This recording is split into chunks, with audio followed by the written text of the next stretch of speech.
The CEO fell in love with the girl, asked for help in changing clothes. Two began a wonderful love. Hi, my wonderful family. Welcome back to the Mr. Peter Stories family, where every moment is a story, and every story connects us closer. Today I come to you with a heartfelt request. We're so close to hitting an incredible milestone, 10,000 followers. And guess what? We have just 2 days left to make it happen. To make things more exciting, I've taken on a fun little challenge with my beautiful wife, who's sitting right here, giving me her most supportive smile as I speak. From the bottom of my heart, I'd love your help to make this dream come true. It's a small request, and I hope it doesn't feel like too much, but your support means the world to me. If you're ready to join me on this journey, type yes in the comments right now. Let's do this together. By the way, how did you like our last story? I've been eagerly waiting to hear your thoughts. Your feedback lights up my day, so don't forget to drop your comments below. And now, let's jump right into today's story, a tale I can't wait to share with all of you. Sit back, relax, and let's dive in together. The morning sun glinted off the steel and glass facade of Everhart Technologies headquarters, casting prismatic reflections across the bustling downtown street below. Inside his top-floor office, Thaddeus "Thad" Everhart stood before floor-to-ceiling windows, watching the city come alive. At 29, he was already being called the most innovative CEO in the tech industry, but success had begun to taste like ashes in his mouth.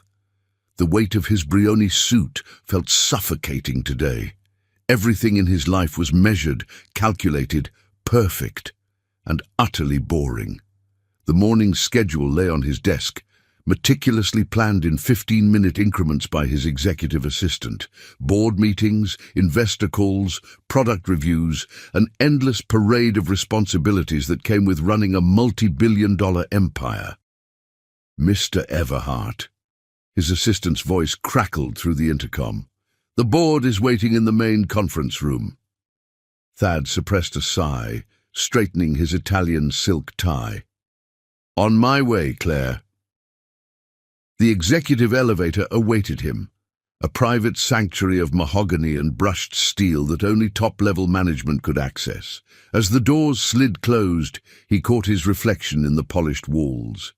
Grey eyes stared back at him, framed by dark brows and features that magazines often described as aristocratic. His black hair was perfectly styled, not a strand out of place. Everything about him screamed control, power, perfection. He hated it. The elevator began its descent from the 50th floor. Thad closed his eyes, mentally preparing for another day of crash. The impact nearly knocked him off his feet. The elevator had stopped at the 48th floor, the executive styling department, and someone had literally barreled into him. Designer clothes flew everywhere, a kaleidoscope of colors and fabrics raining down around them. Oh my God, I'm so dead, a feminine voice groaned. Thad looked down and felt the world stop spinning. She was sprawled across his chest, her copper-brown skin glowing under the elevator's soft lighting. Locks tipped with subtle gold cascaded around her face, some brushing against his suit. Her full lips were parted in shock, and her eyes, a mesmerizing amber color he'd never seen before, were wide with horror. I'm fired. I'm definitely fired, she whispered, scrambling to push herself up. Her hand pressed against his chest for leverage, and he felt the warmth of her touch through his shirt. Mr. Everhart, I am so sorry. There was a coffee spill in the styling department, and these suits need to be at the photo shoot in 20 minutes, and the other elevator was down, and I know I'm not supposed to use this one, but— Breathe, Thad interrupted, finding himself smiling for the first time in what felt like weeks. He helped her to her feet, noting how perfectly she fit against him. What's your name? Sage, she answered, nervously tucking a lock behind her ear. Sage Winters. I'm new to the styling department. Well, was new. Pretty sure this counts as the world's shortest employment record.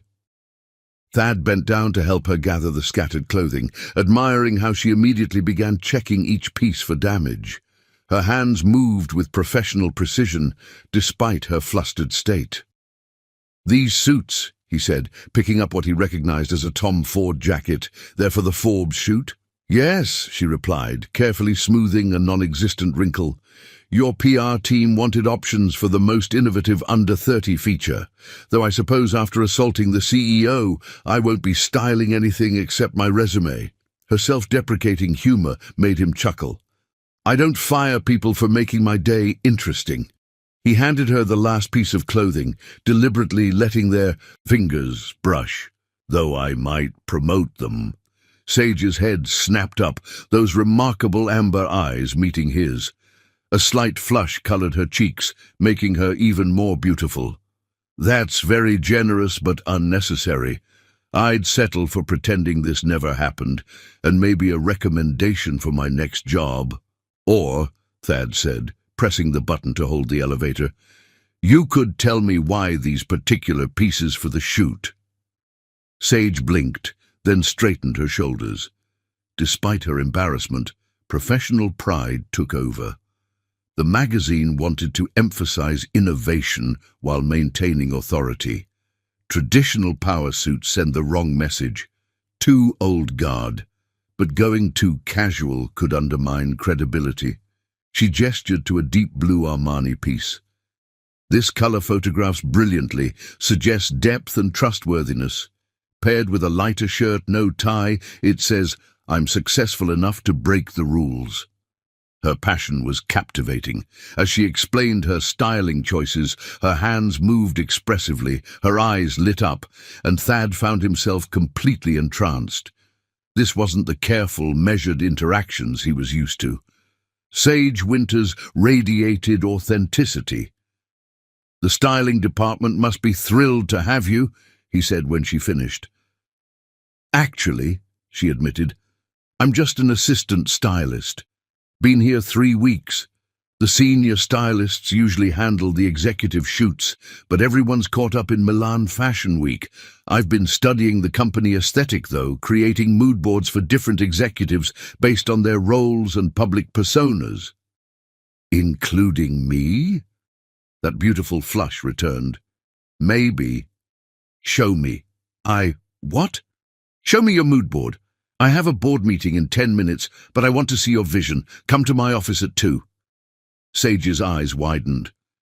"Mr. Everhart, I really don't think—" "Thad," he interrupted. "Call me Thad, and I do think 2 o'clock, unless you're busy." She glanced down at her phone, checking her schedule. The simple action spoke volumes about her professionalism. "I can move some things around." "Good." The elevator doors opened at the conference room level. "Don't forget the blue Armani. I think you're right about it." He stepped out, then turned back to catch her, still staring at him in disbelief. The doors began to close, and he couldn't resist adding, "Oh, and Sage, try not to run into any other CEOs today. I'd hate to get jealous." The last thing he saw was her startled laugh, and Thad knew his world had just shifted on its axis. The board meeting passed in a blur. Thad participated on autopilot, his mind constantly drifting to amber eyes and gold-tipped locks.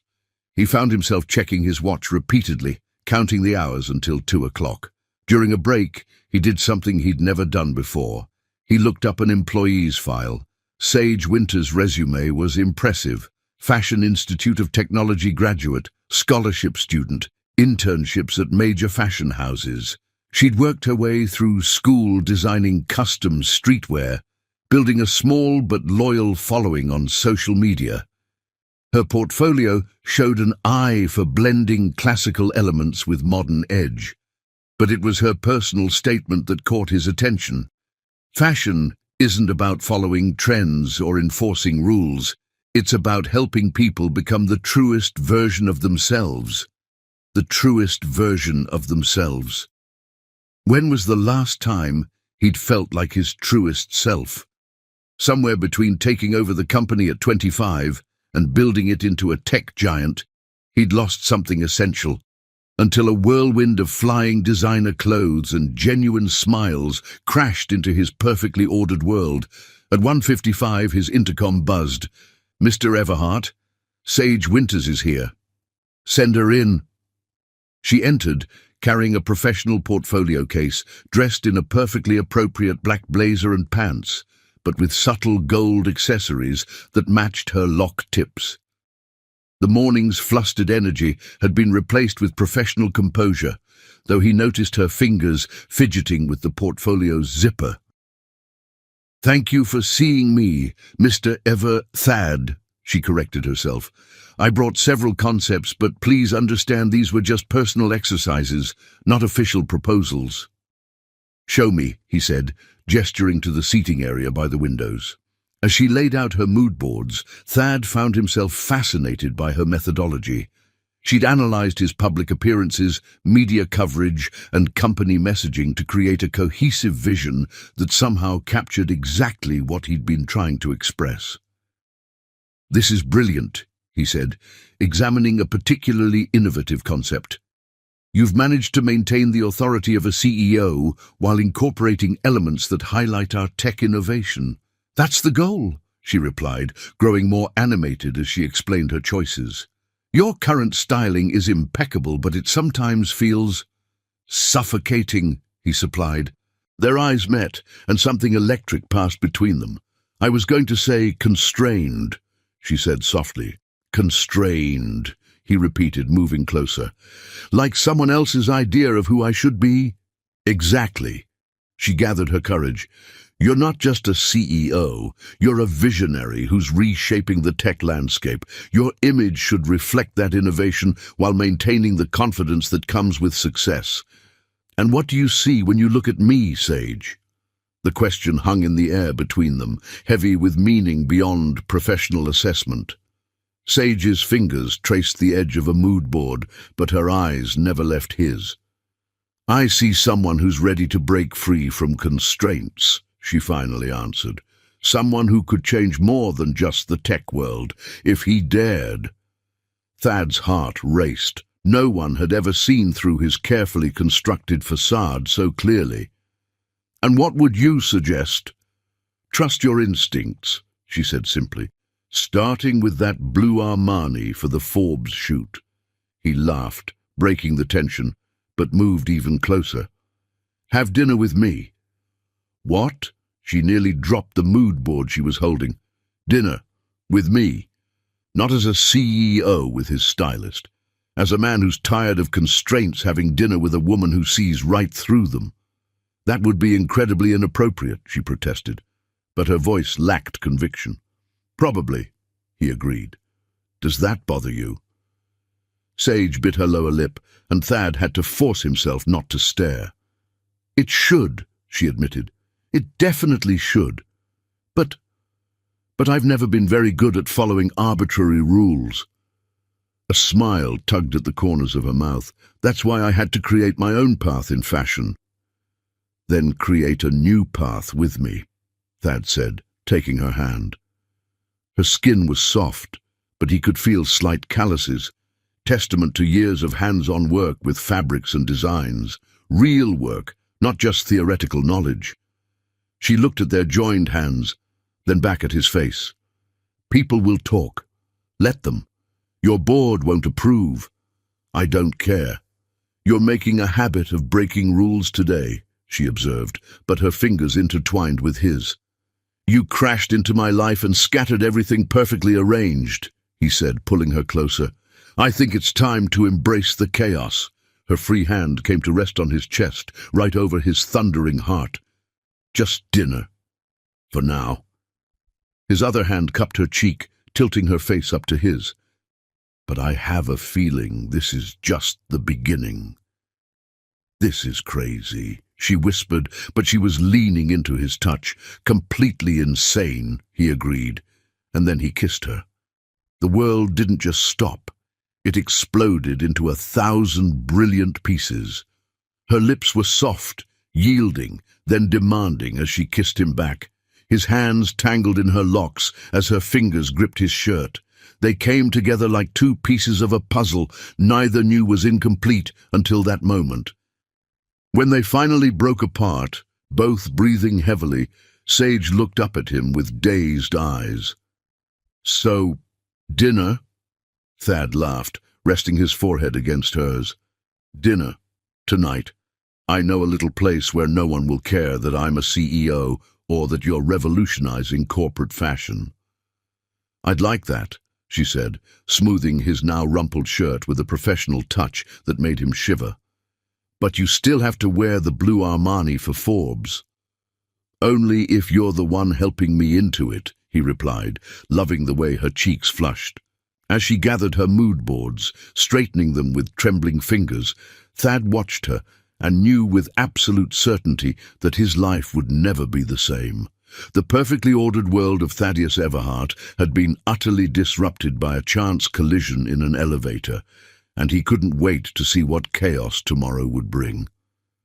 When Sage reached the door, she turned back with a mischievous smile. "What time should I crash into you for dinner?" 7, he answered, already counting the hours. "Try to keep the flying designer clothes to a minimum this time." Her laughter echoed through his office long after she'd gone, and for the first time in years, Thad felt truly, completely alive. The rest of the afternoon passed in a productive haze. Board members and executives noticed something different about him. A spark in his eyes, an energy in his step.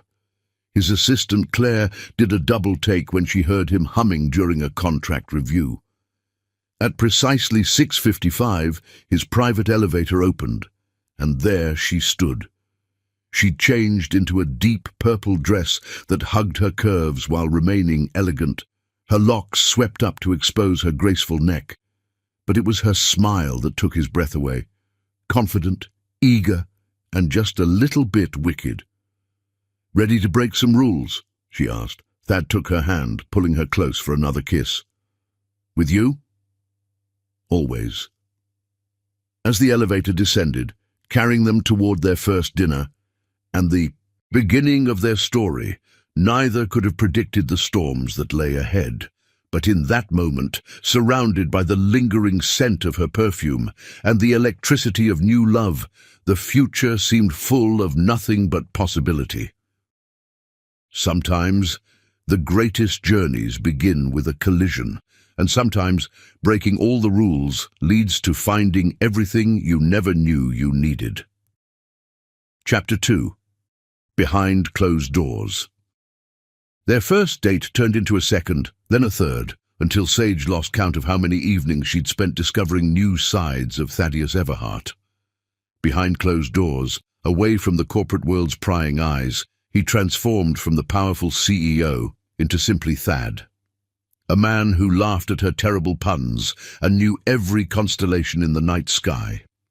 3 weeks after their elevator collision, Sage stood in his private office suite, ostensibly for a fitting session. The entire floor had been cleared. Thad's orders.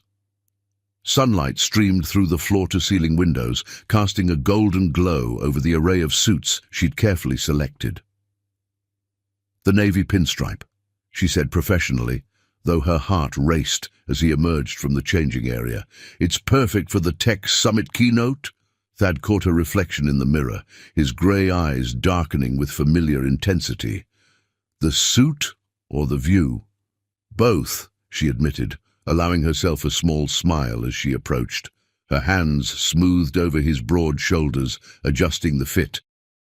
"Though I might be biased." "Professionally or personally?" He turned to face her, trapping her hands against his chest. "That depends," she murmured, "on whether the cameras are rolling." Their private moments had become a delicious game of restraint and release. During business hours, they maintained strict professionalism. She was the talented stylist, he was the CEO. But moments like this, alone in his office, the lines blurred dangerously. "No cameras," he assured her, fingers trailing down her arm. "No meetings, no interruptions." "Then, professionally," she stepped back with a teasing smile, "the suit is perfect. Personally..." Her eyes raked over him appreciatively. "You make everything look good." Thad growled softly, reaching for her, but she danced away. "These alterations need to be marked," she reminded him, holding up her measuring tape like a shield. "You're torturing me, Sage." "I'm doing my job," she corrected, though her pulse quickened at his heated gaze. "Besides, you have the Beijing investors' video call in an hour. Cancel it." "Thad." "Fine," he conceded, standing still as she worked. "But have dinner with me tonight. There's something I want to show you." The intensity in his voice made her pause. "What kind of something?" "A piece of me nobody else sees." His hand caught hers as she measured his inseam. "Trust me?" The question carried weight beyond tonight's plans. Trust wasn't easy for Sage.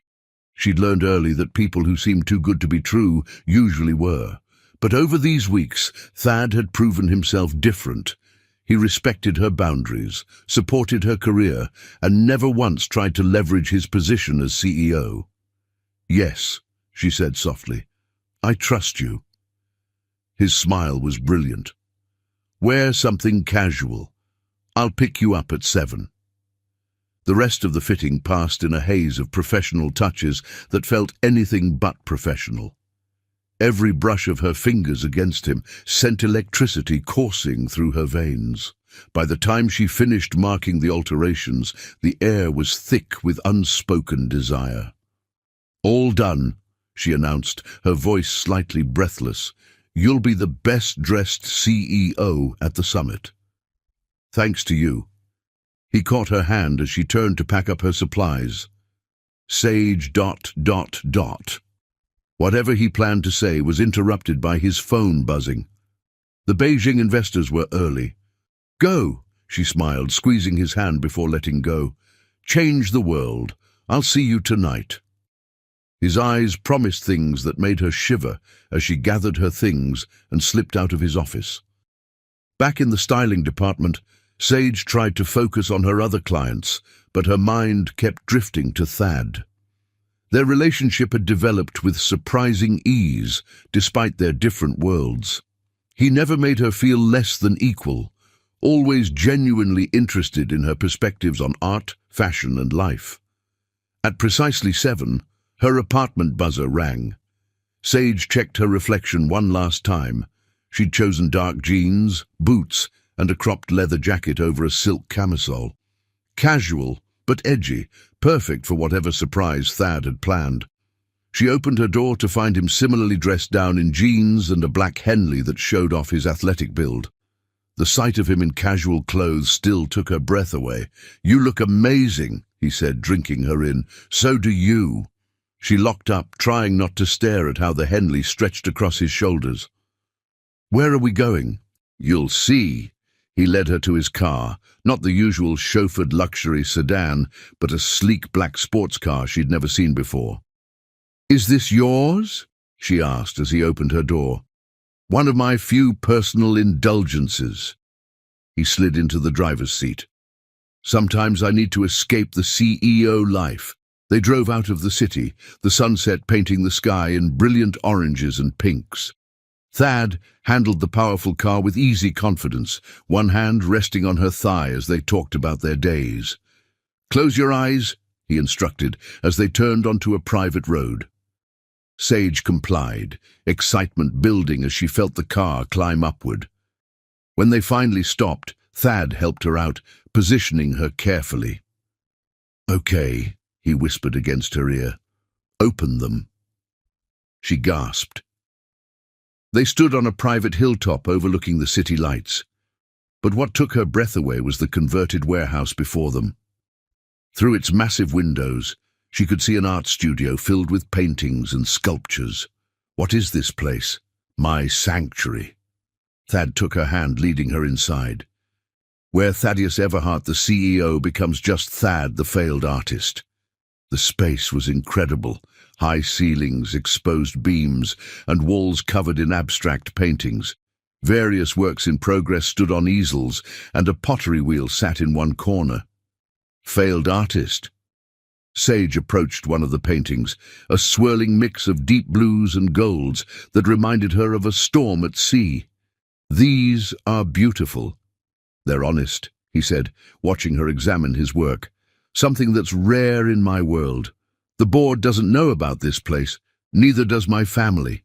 The significance of him sharing this with her wasn't lost on Sage. "How long have you been painting?"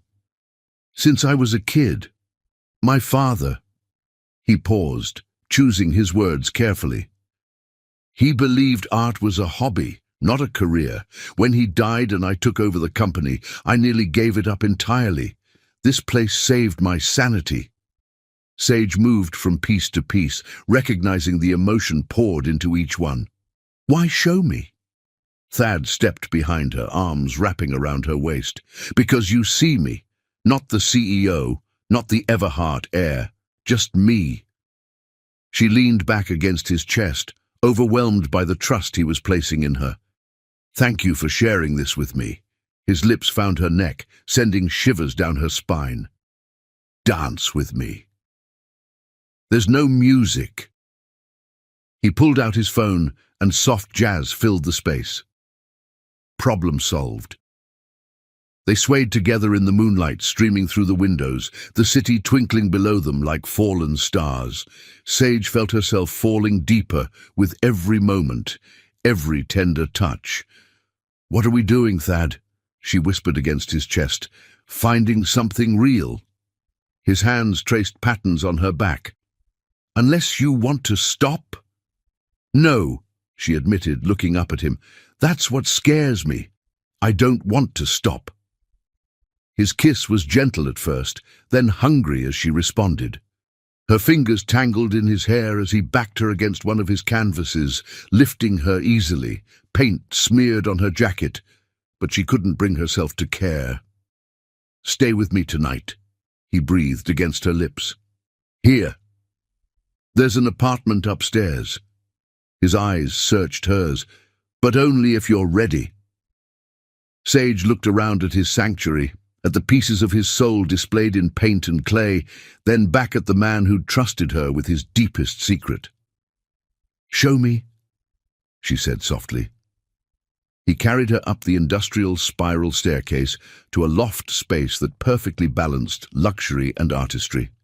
Floor-to-ceiling windows offered panoramic views, while comfortable furniture and eclectic art created an intimate atmosphere. "I've never brought anyone here before," he admitted, setting her down. "Never. This place, it's always been just mine." His fingers traced her cheekbone. "Until you." The weight of those words settled in her chest, expanding until she could hardly breathe. She reached up, pulling him down for a kiss that expressed everything she couldn't say.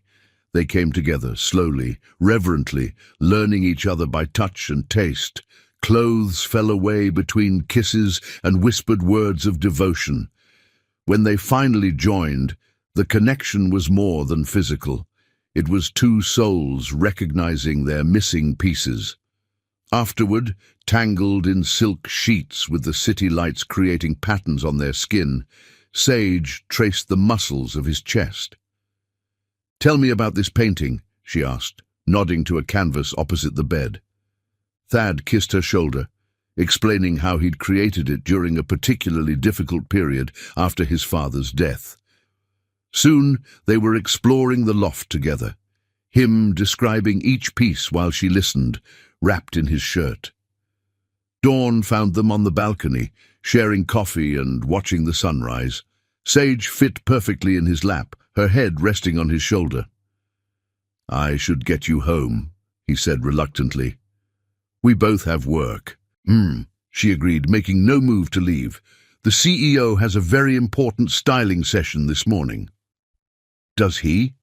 Thad's hand slipped under his shirt she wore. "With anyone I know?" "Just this amazing stylist who might be falling for him." His heart skipped at her words. "Might be?" Sage turned in his lap, cupping his face. "Definitely is," she corrected, kissing him softly. "But don't let it go to your head." Too late. He stood with her in his arms, carrying her back inside. "Shower with me." They were very late to work that morning. The next few weeks passed in a blissful haze. During the day, they maintained their professional roles perfectly. She styled him for various events while keeping a respectable distance, but nights belonged to them, whether at his sanctuary or exploring hidden corners of the city together. Thad introduced her to fine dining and private jets, but it was her world that truly captivated him. She took him to underground art galleries and midnight food truck festivals, showing him parts of the city he'd never known existed. One evening, after a particularly successful gallery opening where one of his paintings had sold anonymously, they sat in a tiny ramen shop, still dressed in formal wear. "Move in with me," he said suddenly. Sage nearly choked on her noodles. "What?" "Not to the penthouse," he clarified. "Here, to the sanctuary. Make it ours." "Thad!" She set down her chopsticks. "That's a huge step." "I know." He took her hand across the table. "But every morning I wake up without you feels wrong. When I'm here alone, I find myself painting you into every piece. You've become part of my sanctuary, Sage. Make it official." She thought about her tiny apartment, about the careful boundaries they'd maintained. Then she thought about mornings watching the sunrise together, about him teaching her to throw pottery while stealing kisses, about the way his sanctuary had begun to feel more like home than anywhere else. "Yes," she whispered, then louder. "Yes." His smile lit up the tiny restaurant. Later that night, as they christened every surface of what would now be their shared home, Sage knew she'd made the right decision.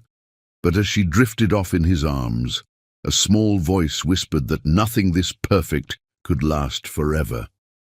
She pushed the thought away, focusing instead on the steady beat of his heart beneath her cheek.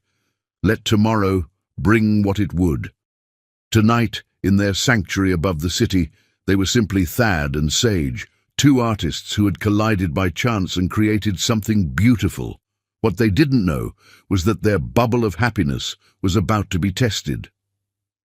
Valentina Everhart had just returned from Europe, and she was very interested in her son's new living arrangements.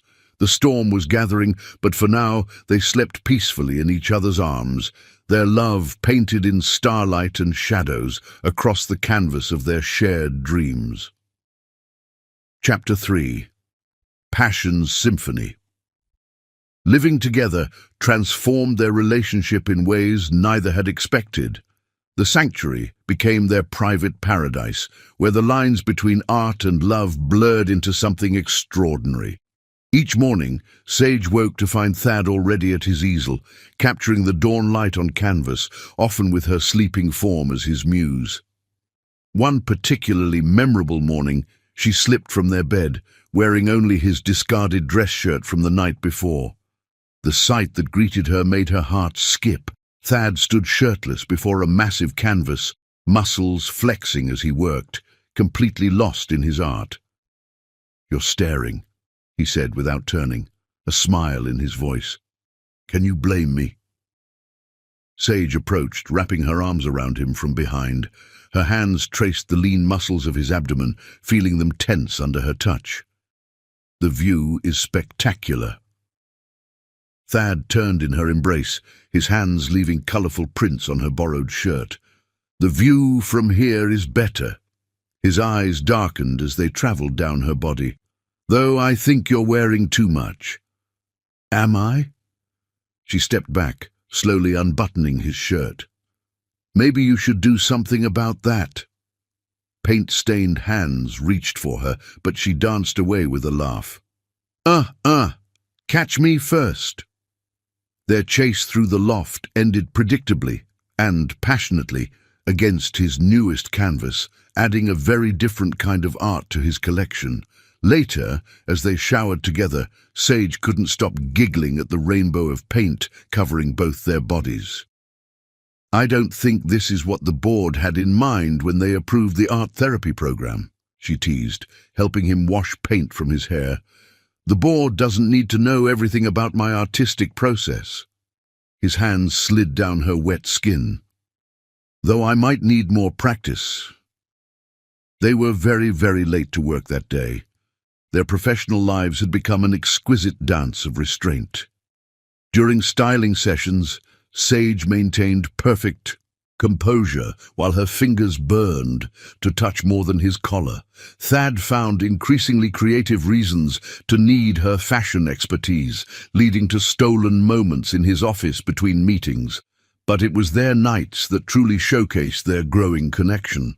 Thad introduced her to his private world of luxury, but it was Sage's underground art scene that captured their hearts. One evening, she took him to a secret gallery opening in a converted subway station. The space hummed with creative energy as artists and collectors mingled amid installations that challenged conventional boundaries. "This is incredible," Thad whispered, watching a performance piece involving light projection and dance. His arm stayed wrapped around her waist, thumb tracing patterns on her hip. "How did you find this place?" "I used to show my streetwear designs here," she explained, leading him deeper into the gallery. "Before corporate styling, this was my world, raw, real, no pretenses." They stopped before an interactive sculpture that responded to touch with waves of color. Sage placed her hand on it, and blues and purples swirled beneath her fingers. Thad added his hand beside hers, producing deep reds and golds that mixed with her colors in mesmerizing patterns. "Like us," he murmured in her ear. "Different worlds creating something beautiful together." She turned in his arms, overcome by the love shining in his eyes. "Dance with me." The underground space had transformed into an impromptu dance floor, experimental jazz filling the air. Thad pulled her close, their bodies moving together with practiced intimacy. His hands splayed across her lower back as she wrapped her arms around his neck, swaying to the music's sultry rhythm. "You've changed my world," he confessed, lips brushing her temple. "Before you, everything was grey-scale. Now it's explosive color." Sage lifted her face for a kiss that quickly deepened, uncaring of their public setting. When they finally broke apart, both breathing heavily, she whispered, "Take me home." The ride back to their sanctuary was charged with electric anticipation. Thad's hand on her thigh drew maddening patterns as he drove, while Sage tormented him by describing exactly what she planned to do to him when they arrived. They barely made it through the door before passion overwhelmed them. Clothes marked a trail to their bed, hands and lips exploring familiar territory with renewed hunger. Their lovemaking was intense, almost desperate, as if they could somehow merge their souls through physical connection. After, tangled in sheets and each other, Sage traced the line of his jaw. "I never expected this." "What?" His fingers played with her locks, spread like silk across his chest. "To fall so completely." She propped herself up to look at him, to find someone who sees all of me, not just the parts I choose to show. Thad pulled her down for a tender kiss. "You're extraordinary, Sage Winters. Every day I discover something new to love about you."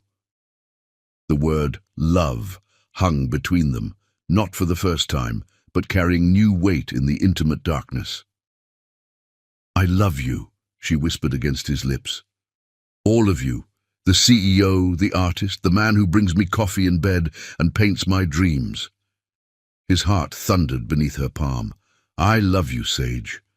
More than I thought possible." He rolled them over, caging her beneath him. "Let me show you how much." Dawn found them on their balcony, wrapped in a blanket against the morning chill. The city below was waking up, but in their sanctuary, time stood still. "Move in with me," Thad said suddenly. Sage laughed. "I already live here, remember?" "No." He turned her to face him. "Move in with me properly. Let me buy us a place that's truly ours, somewhere we can build our life together." She studied his face, finding only sincerity in his grey eyes. "You're serious." "Completely." His hands framed her face. "I want everything with you, Sage. A home, a future, a life without hiding." "What about the board? Your mother?" "I don't care." He kissed her firmly. "Let them talk. You're more important than their opinions." Sage thought about their sanctuary, about the freedom it represented. But she also thought about sneaking around, about maintaining professional distance when all she wanted was to claim him as hers. "Yes," she said softly, then with growing certainty, "Yes, let's build our life together." His smile was brilliant as he lifted her into a spinning hug. They celebrated their decision thoroughly, christening every surface of their soon-to-be former sanctuary. Later that week, Thad took her house hunting. They explored penthouses and brownstones, but nothing felt right until they found it. A historic mansion on the city's outskirts, complete with a massive artist's studio and enough space for both their dreams to grow. "This is it," Sage breathed, standing in what would become their master bedroom. Floor-to-ceiling windows offered views of both the city and surrounding gardens. "It's perfect." Thad wrapped his arms around her from behind. "I already made an offer. It's ours if you want it." She turned in his embrace. "You knew I'd love it." "I know you," he said simply, before capturing her lips in a passionate kiss. They christened their future bedroom right there on the hardwood floors, unable to wait for furniture. Their laughter and love echoed through the empty rooms, filling the space with promises of the life they would build together. But fate had other plans.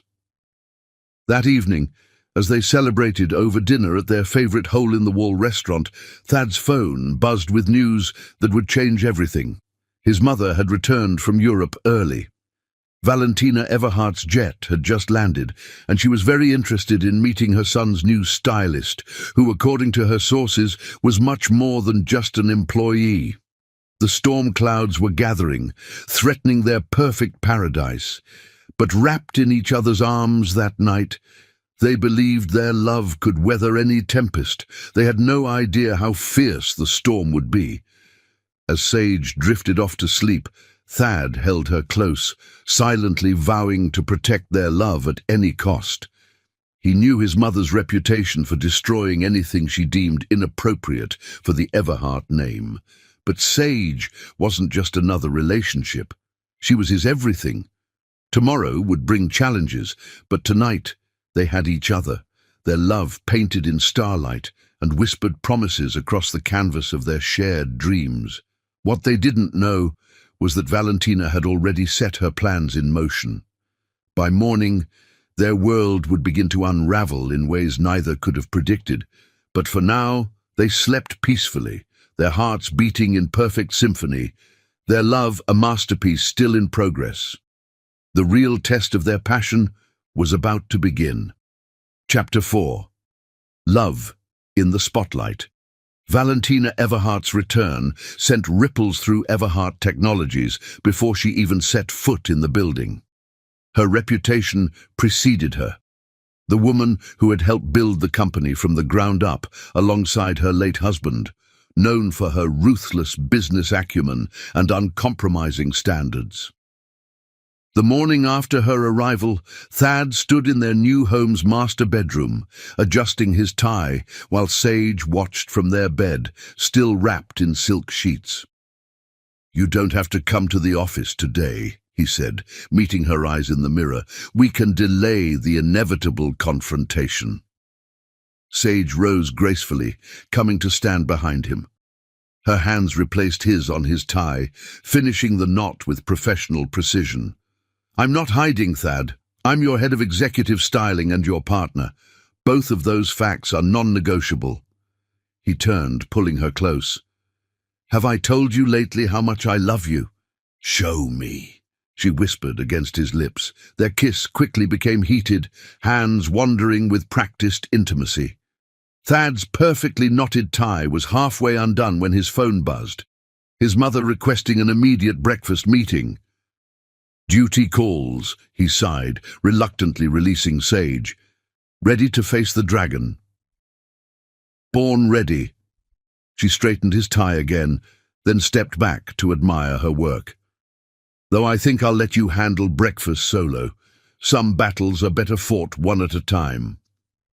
The drive to his mother's preferred restaurant felt like heading into combat.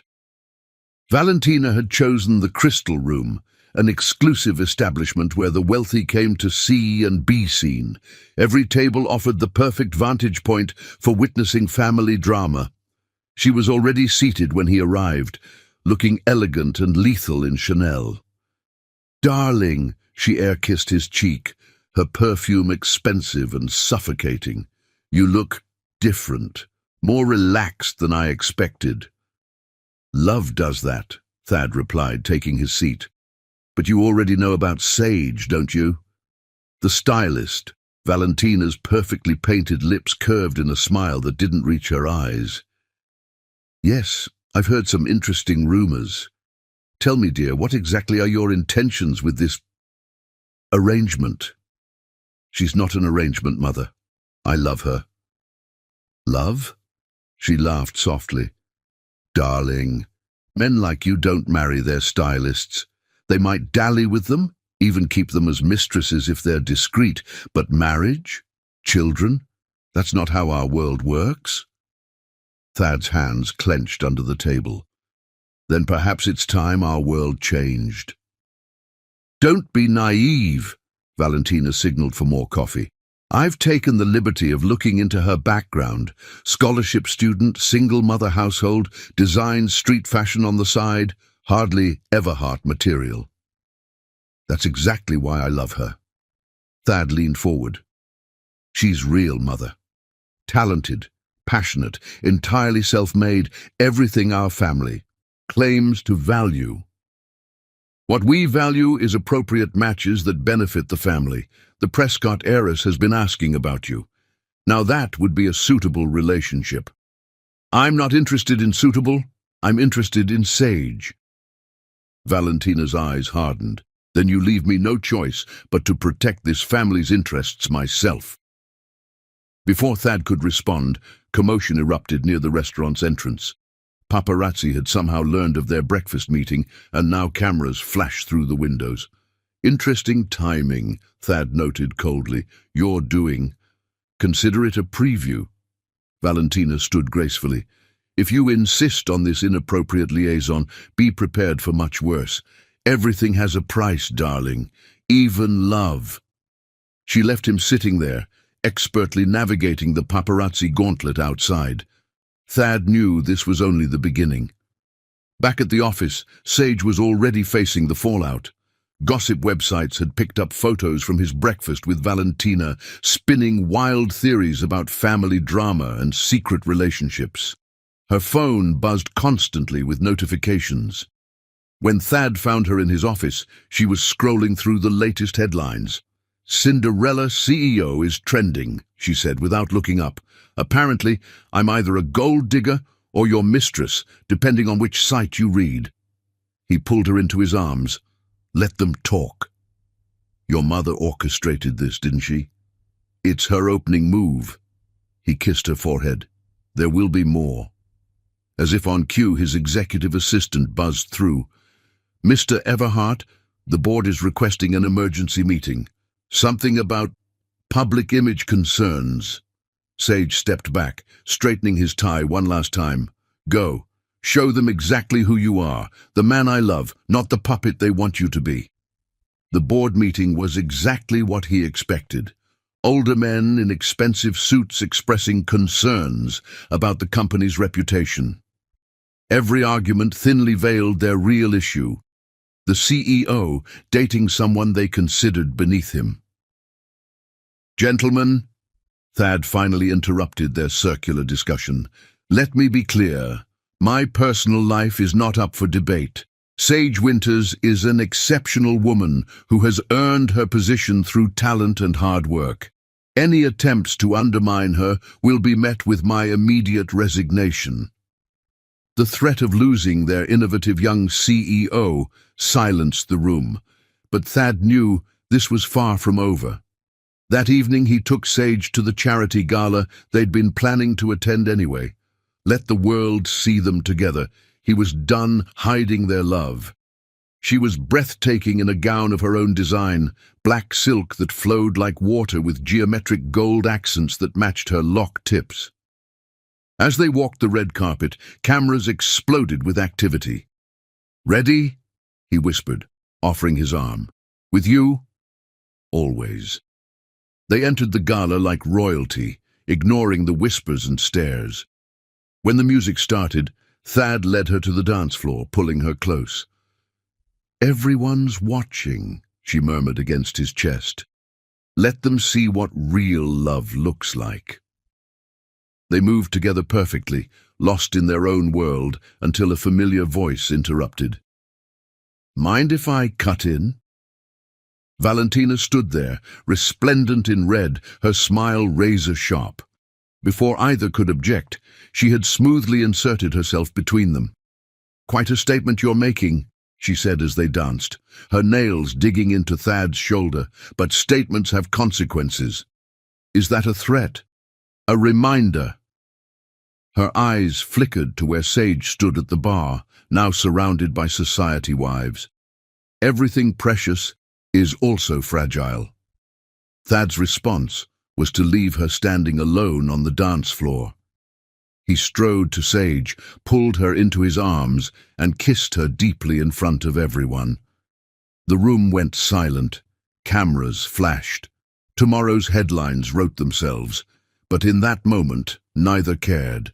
Their kiss was a declaration of war, against society's expectations, against his mother's manipulations, against anyone who dared question their love.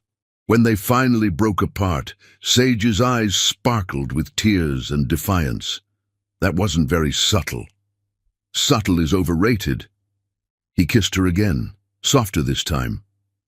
"I love you, Sage Winters. Let the whole world know it." They left the gala early, unable to keep their hands off each other. Their love-making that night was passionate, almost desperate, a physical affirmation of their commitment to each other. Later, as they lay tangled in sheets, Sage traced patterns on his chest. "Your mother won't stop." "No, she won't." He captured her hand, kissing her palm. "But neither will I. You're worth fighting for." "We're worth fighting for," she corrected, sealing the promise with a kiss. What they didn't know was that Valentina was already implementing her next phase. By morning, their phones would explode with a new scandal. Carefully doctored photos suggesting Thad had been less than faithful, but that was tomorrow's battle. Tonight, they held each other close, their love a fortress against the gathering storm. In their new home, surrounded by half-unpacked boxes and dreams still taking shape, they faced the future together. Let society gossip, let his mother scheme.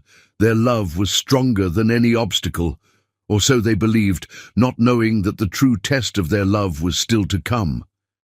Valentina had only begun to play her games, and she never played to lose.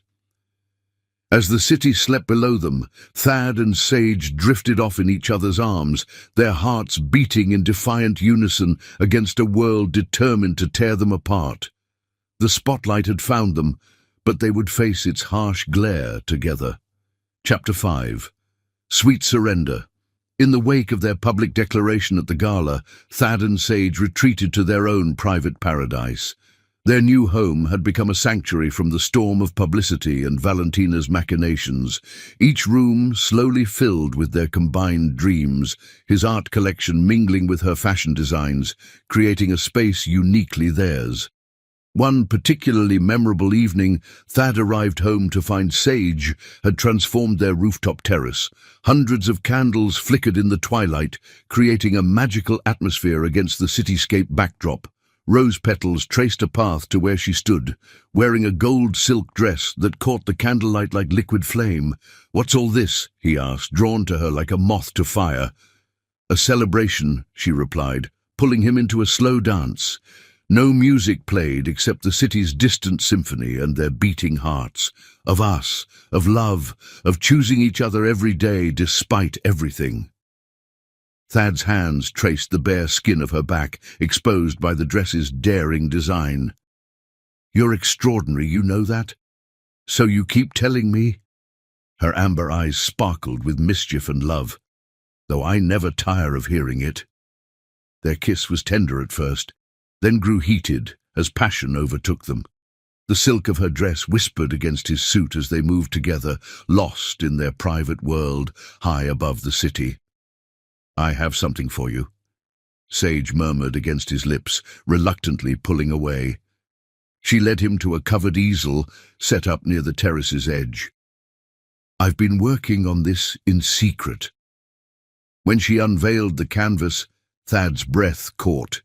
She'd painted their first meeting in the elevator, but with an artistic style that blended his abstract tendencies with fashion illustration techniques.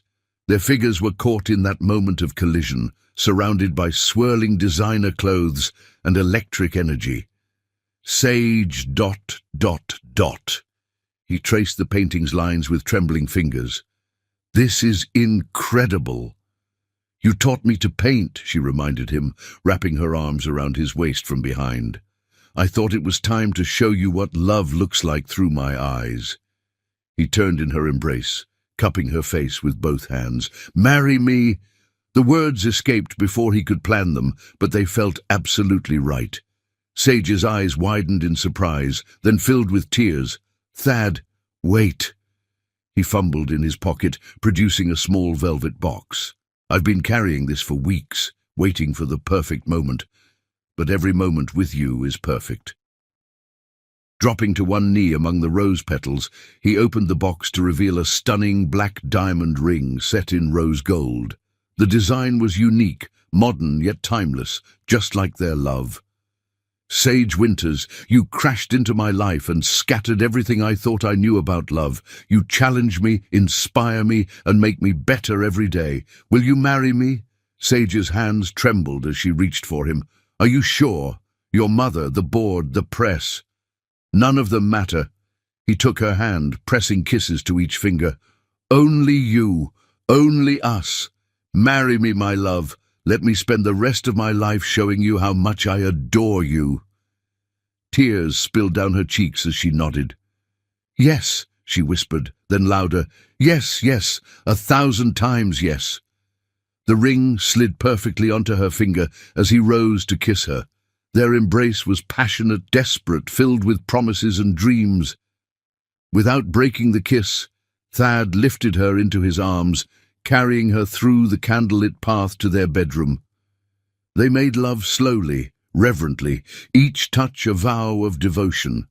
The city lights painted patterns across their skin as they explored each other with renewed wonder, celebrating their commitment in the most intimate way possible. Later, as they lay tangled in silk sheets, Sage admired how the black diamond caught the moonlight. "It's perfect," she murmured. "Just like you." "I'm far from perfect." Thad kissed her shoulder, pulling her closer. "But with you, I want to be better. When should we announce it?" "Tomorrow." His voice held firm conviction. "At the technology summit. Let everyone see that I'm proud to make you my wife." Sage rolled to face him, tracing his features with gentle fingers. "Your mother will be there." "Good." He captured her hand, kissing her palm. "Let her be the first to know that nothing she does can separate us." Their kisses turned passionate again, sleep forgotten, as they celebrated their engagement throughout the night. Each touch was a promise, each kiss a declaration of devotion that transcended society's expectations. Dawn found them on the terrace, wrapped in sheets, watching the sunrise paint the sky in colors that matched their joy. Sage sat between Thad's legs, her back against his chest, their fingers intertwined. "Tell me what you're thinking," he murmured against her hair. "I'm thinking about forever," she replied softly. "About building a life with you, facing whatever comes together."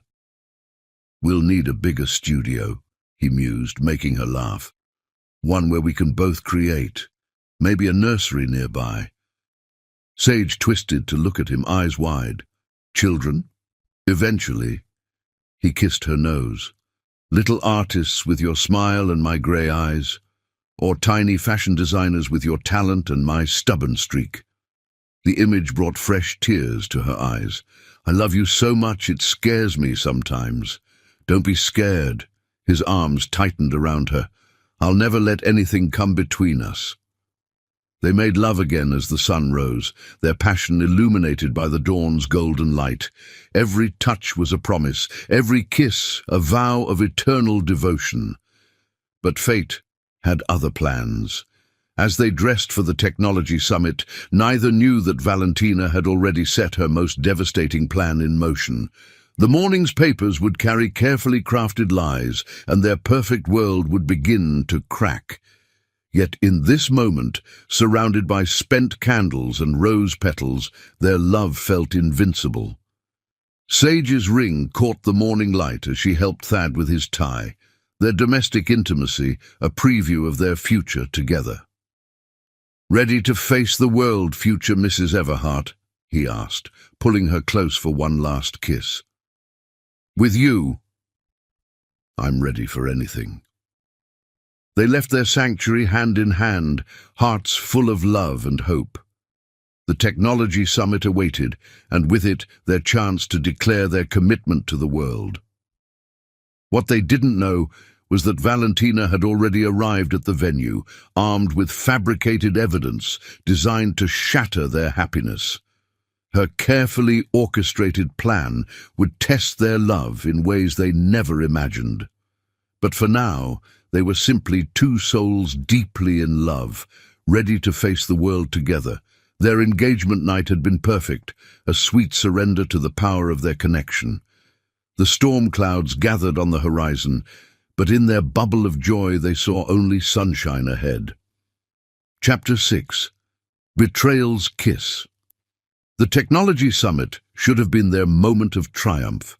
Instead, it became the beginning of their nightmare. Valentina Everhart arrived early, her Hermes handbag containing carefully crafted documents that would begin to unravel their happiness. The grand ballroom of the Meridian Hotel buzzed with anticipation. Tech industry leaders and media personalities mingled beneath crystal chandeliers, all secretly waiting for the drama they expected to unfold. Thad and Sage's relationship had become the talk of high society, and their engagement announcement was the worst-kept secret in the business world. Sage stood before the mirror in their private suite. Making final adjustments to Thad's tie, she designed his entire outfit, a modern charcoal suit with subtle technological patterns woven into the fabric, perfectly bridging the gap between innovation and tradition. "You look perfect," she murmured, smoothing his lapels. The black diamond on her left hand caught the light, sending rainbow reflections across his chest. "So do you." Thad's hands settled on her waist, admiring how her gold dress hugged her curves. "Ready to shock the world?" "With you. Always." She reached up for a kiss that quickly deepened, threatening to undo all her careful styling work. A knock at the door interrupted them. "Mr. Everhart, you're needed for the pre-summit briefing." "Go!" Sage smiled, straightening his tie one last time. "I'll see you on stage." What neither knew was that Valentina was already setting her plans in motion. As Thad headed to his briefing, she cornered Sage in the suite's private bathroom. "Quite a statement you're making," Valentina said, appearing suddenly in the mirror's reflection. "The ring is interesting, not quite Everhart standard, but I suppose Thad's trying to match your aesthetic."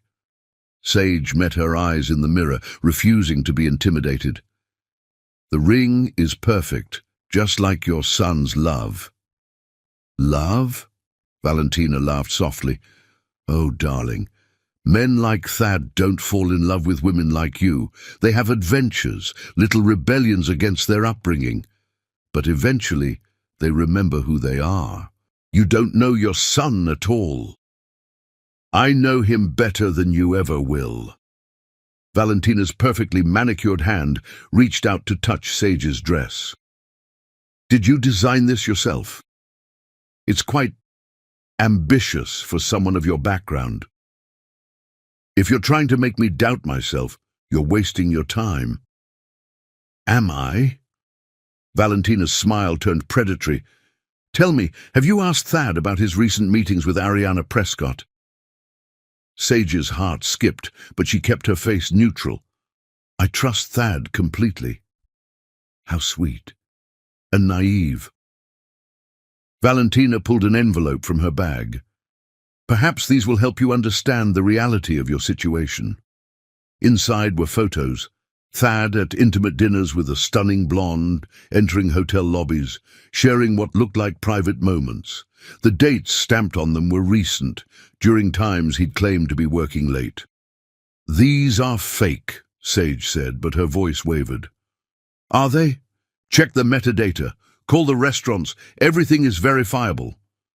Valentina's voice dripped false sympathy. I'm only trying to spare you public humiliation, dear. End this now quietly, and I'll ensure you're compensated generously. Get out. Sage's hands shook as she gripped the sink. Think about it. You have until he takes the stage. With a final pitying look, Valentina glided out, leaving the photos behind. Sage stared at her reflection, trying to steady her breathing. The photos had to be fake, but why did some of the outfits match ones she'd styled him in recently? Why were the locations places she knew he frequented? Her phone buzzed, a message from an unknown number containing a video. Against her better judgment, she played it. It showed Thad in what appeared to be a private club, laughing with Ariana Prescott. It's just business, his voice came through clearly. Sometimes you have to maintain appearances to get what you want. The video cut off, leaving Sage feeling like she'd been punched in the gut. She knew about Ariana, the beautiful tech heiress who'd grown up in Thad's world. The woman Valentina had always wanted him to marry.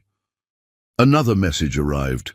Security footage showing Thad entering a hotel with Ariana, time-stamped during a night he'd claimed to be in board meetings.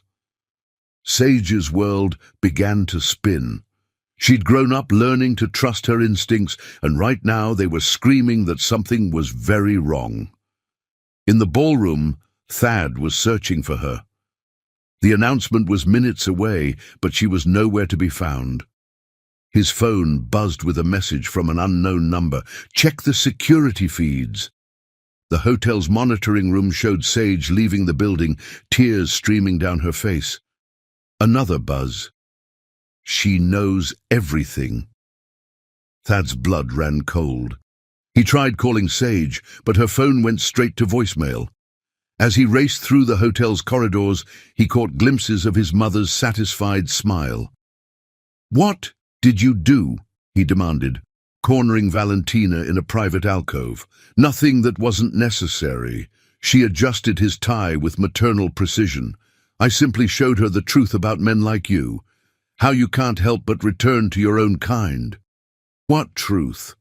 What did you show her? Does it matter? She believed it. Valentina's eyes glittered with triumph.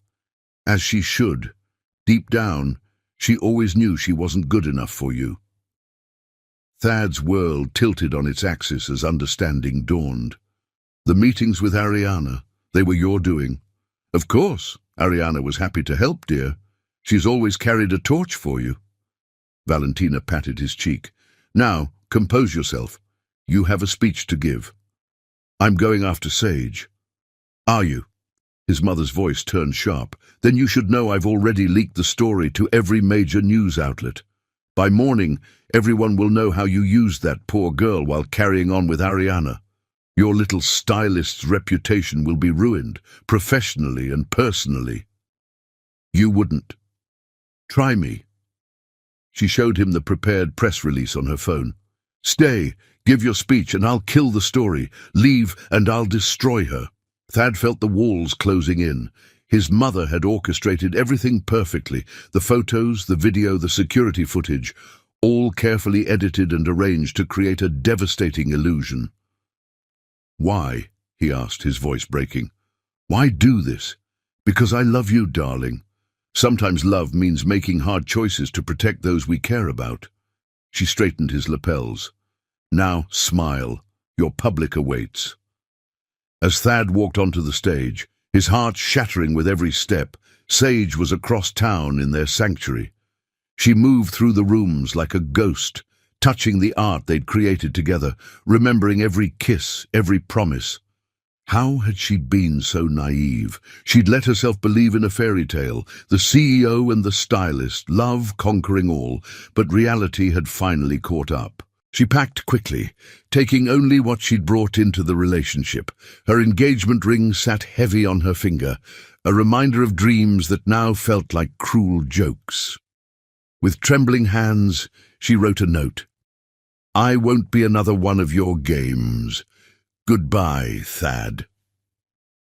The ring clattered onto his desk, its black diamond no longer catching the light but absorbing it, like her heart absorbed the pain of betrayal.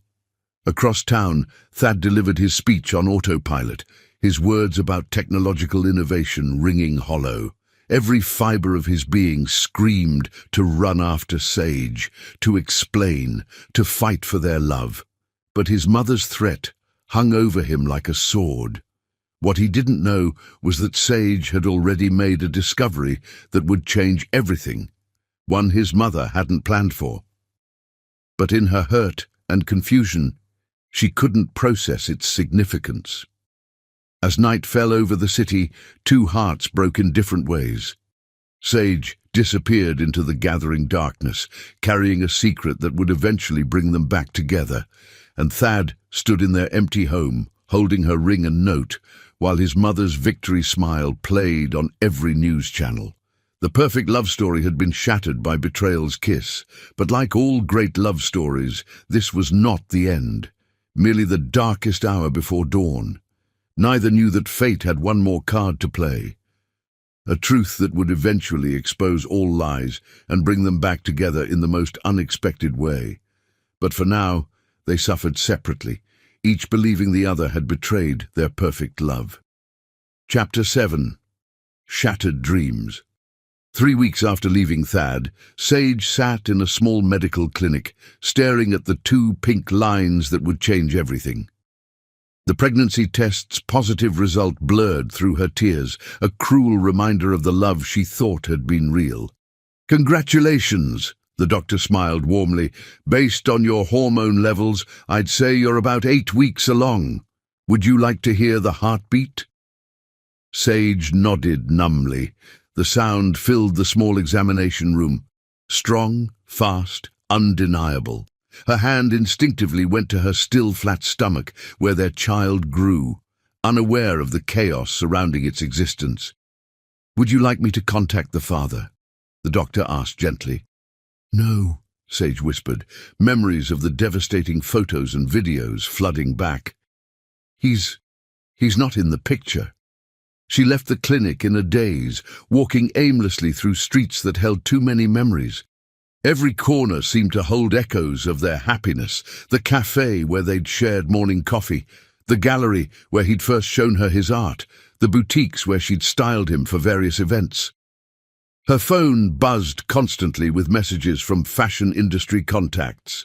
The scandal had exploded, as Valentina promised, but not quite as she'd planned. Instead of painting Sage as a gold digger, public sympathy had turned in her favor. Team Sage trended on social media, with many criticizing Thad's apparent betrayal, but none of it mattered now. The only reality was the tiny life growing inside her, a piece of their love that couldn't be tainted by lies or manipulation. Across town, Thad sat in his office, surrounded by evidence of his mother's deception. His private investigators had begun unraveling her scheme, discovering the careful edits in photos, the spliced audio in videos, the bribed security guards who'd provided false footage. "Mr. Everhart," his assistant interrupted via intercom, "your mother is here." Valentina swept in before he could refuse, immaculate as always in designer wear that couldn't quite hide the predatory gleam in her eyes. "Darling, you look terrible." She perched on his desk edge. "Still pining for that girl? I thought we'd moved past this." "Why?" Thad's voice was raw with pain and rage. "Why go to such lengths to destroy something beautiful?" "Beautiful?" Valentina laughed. "It was beneath you. She was beneath you. I simply helped you remember your proper place. By fabricating evidence of an affair, by threatening to destroy her if I didn't play along. Sometimes a mother's love requires difficult choices." She examined her manicure. "Besides, Ariana is much more suitable. The press loves your reconciliation." Thad slammed his fist on the desk, making her jump. "There is no reconciliation. I don't love Ariana. I love Sage." "Love doesn't pay shareholders or secure mergers," Valentina snapped, dropping her casual act. "The Prescott Alliance could double our market share.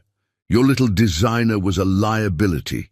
She was everything to me. She was a distraction, one you're better off without." Valentina's voice softened to silk-covered steel. "Now, about the Prescott contract. Get out." "Excuse me. Get out of my office. Get out of my life." Thad stood, towering over her. "You're fired from the board, effective immediately." Valentina's face whitened. "You can't do that." "Watch me." He pressed the intercom. "Security, please escort Ms. Everhart from the building. Her access is permanently revoked." As security arrived, Valentina's mask finally cracked. "You'll regret this. Everything I did was for you." "No," Thad replied coldly. "Everything you did was for control, but you've lost it all now." Watching his mother being escorted out should have felt triumphant. Instead, it felt hollow. What good was victory if he couldn't share it with Sage? Across the city, Sage had retreated to her old neighborhood, finding refuge in a small apartment above a vintage clothing store. The owner, May, had been her first mentor in fashion, and now provided shelter from the media storm. "You need to eat, child," May said, bringing up a tray of soup. "That baby needs nourishment." Sage managed a few spoonfuls, her mind racing with decisions to be made. She'd already resigned from Everhart Technologies, unable to face the pitying looks and whispered gossip. Her savings wouldn't last long, but her independent design work was starting to gain attention.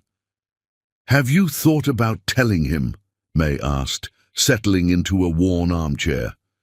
"Every minute of every day." Sage's hand rested on her stomach. "But then I remember those photos, that video." "Things aren't always what they seem." The timestamps, the locations, everything matched May. He was with her while promising forever to me. A knock at the shop's door interrupted them.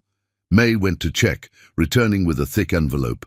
"Special delivery for you." Inside, Sage found documents that made her blood run cold.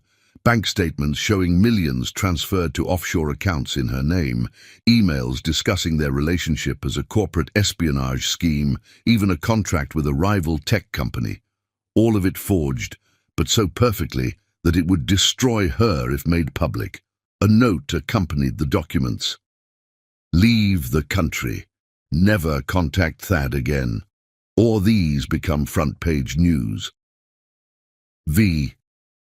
Sage's hands shook as she read each damning page.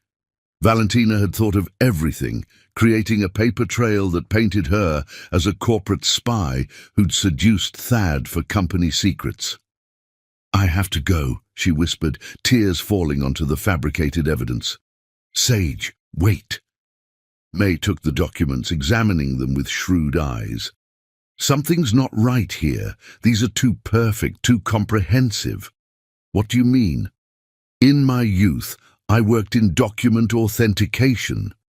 May pointed to subtle inconsistencies. "These are good forgeries, but they're forgeries nonetheless. Someone went to a lot of trouble to create this story." Hope flickered briefly in Sage's chest before dying. "It doesn't matter. She'll release them anyway. and no one will look closely enough to spot the fakes. Then fight back, tell Thad about the baby, let him help expose the truth. But Sage was already packing a bag. I can't risk it, not with our child's future at stake. She left that night, catching a train to her hometown. Her sister ran a small design boutique there, far from the media spotlight, far from Valentina's reach, far from the pieces of her broken heart scattered across the city. What she didn't know was that Thad had finally found the thread that would unravel his mother's whole scheme. A junior IT employee, troubled by conscience, came forward with evidence of Valentina accessing and manipulating security footage. As Sage's train carried her away from everything she loved, Thad was building a case that would expose every lie. But by the time he unveiled the truth, she would be gone without a trace. In their separate corners of the world, both cradled shattered dreams. Sage held their growing child, a secret joy amidst the pain. Thad clutched evidence of his mother's betrayal, a cold comfort in his loneliness. Neither knew that fate was already drawing them back together. The truth, like love, couldn't stay buried forever. That night, as a storm raged across the city, two hearts beat in painful synchronicity. In her tiny train compartment, Sage whispered stories to their unborn child about its father's beautiful soul and artistic spirit. In his empty home, Thad painted his pain onto canvas after canvas, each one filled with echoes of her. The dream had shattered, but from its fragments, a new hope would eventually emerge. They just had to survive the darkness first. What neither realized was that their greatest challenge and greatest joy was still to come.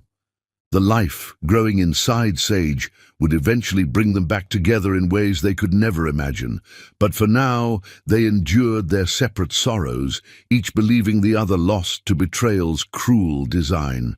Chapter 8. The Truth Unravels. The revelation began with a simple email from an unexpected source. Late one night, as Thad sat in his office, surrounded by the wreckage of his personal life, his computer pinged with a message from Jenny Chen, a junior IT specialist at Everhart Technologies. Mr. Everhart, the email read, "What I'm about to share could cost me my job, but I can't live with the guilt anymore. Your mother asked me to alter security footage 2 months ago. I have proof of everything." Thad's hands shook as he dialed Jenny's extension. Despite the late hour, she answered immediately. "Tell me everything," he demanded. Jenny's voice trembled but held firm. "Mrs. Everhart approached me 6 months ago, right after you and Ms. Winters went public with your relationship.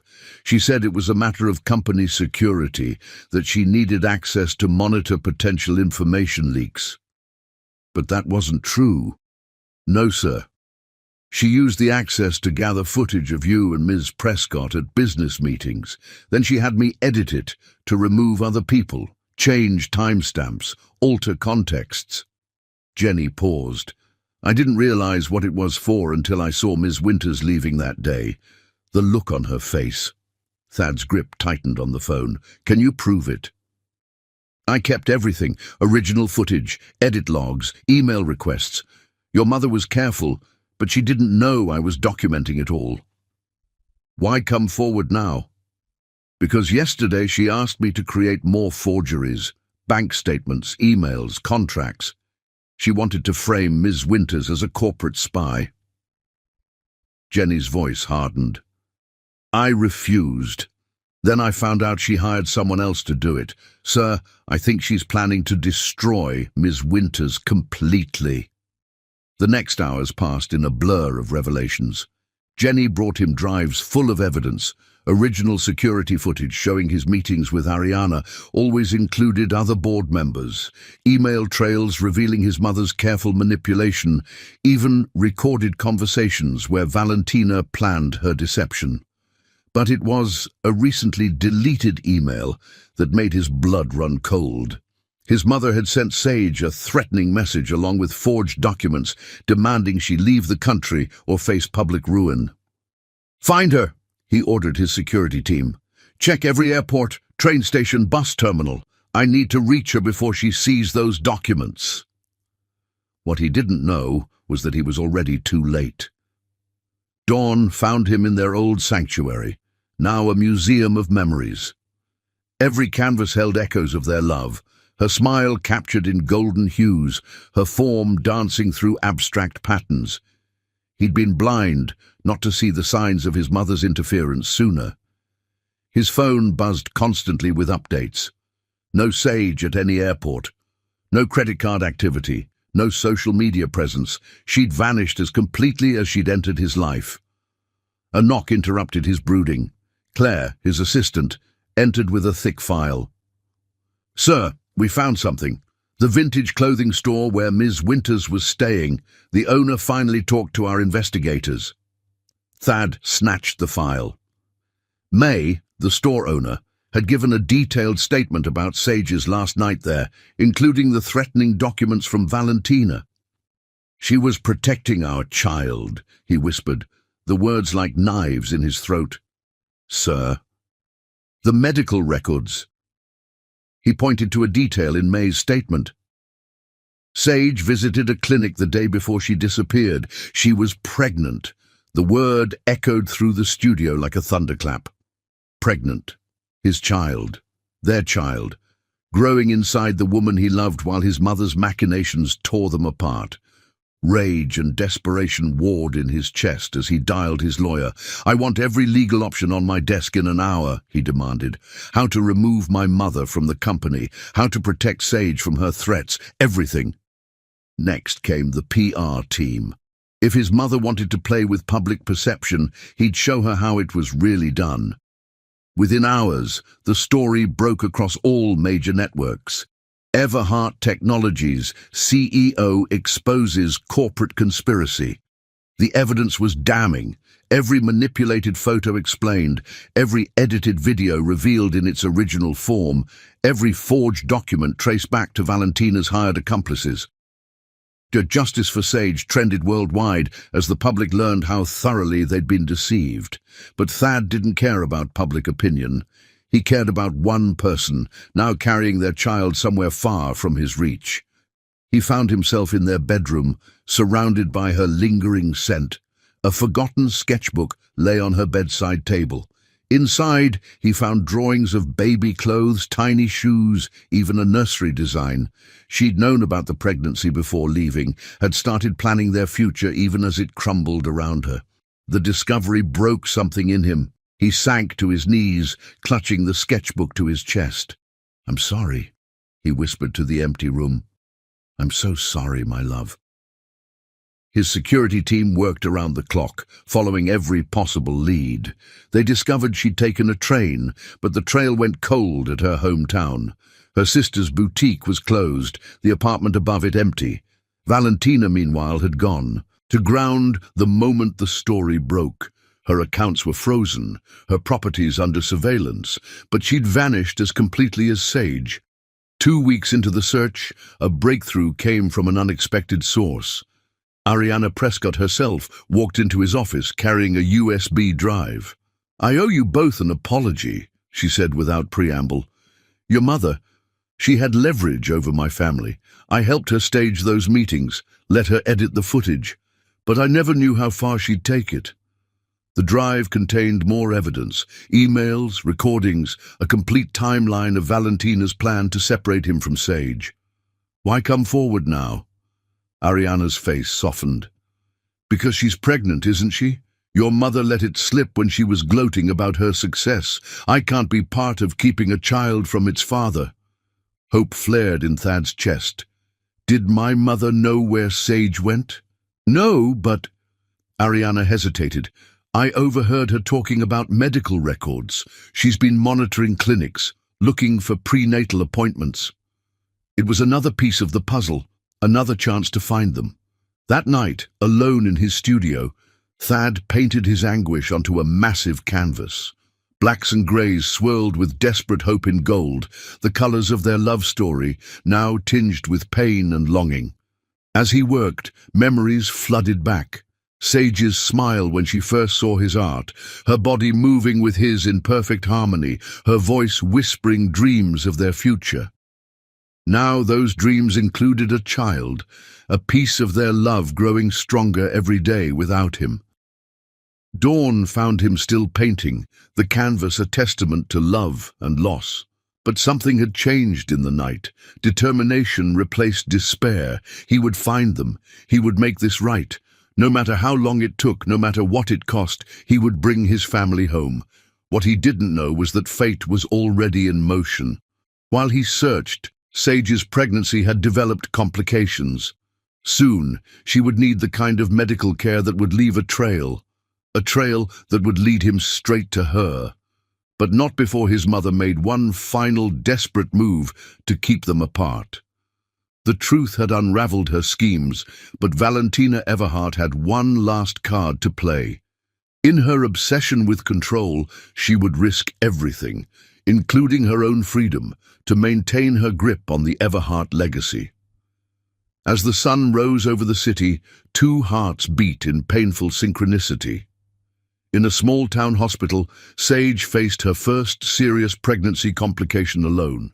In his paint-splattered studio, Thad added the final touches to a canvas that screamed of love and loss. Neither knew how close they were to reunion or how dangerous that reunion would be. The truth had unraveled, but the most dramatic chapter of their love story was yet to begin. Chapter 9. Race Against Time.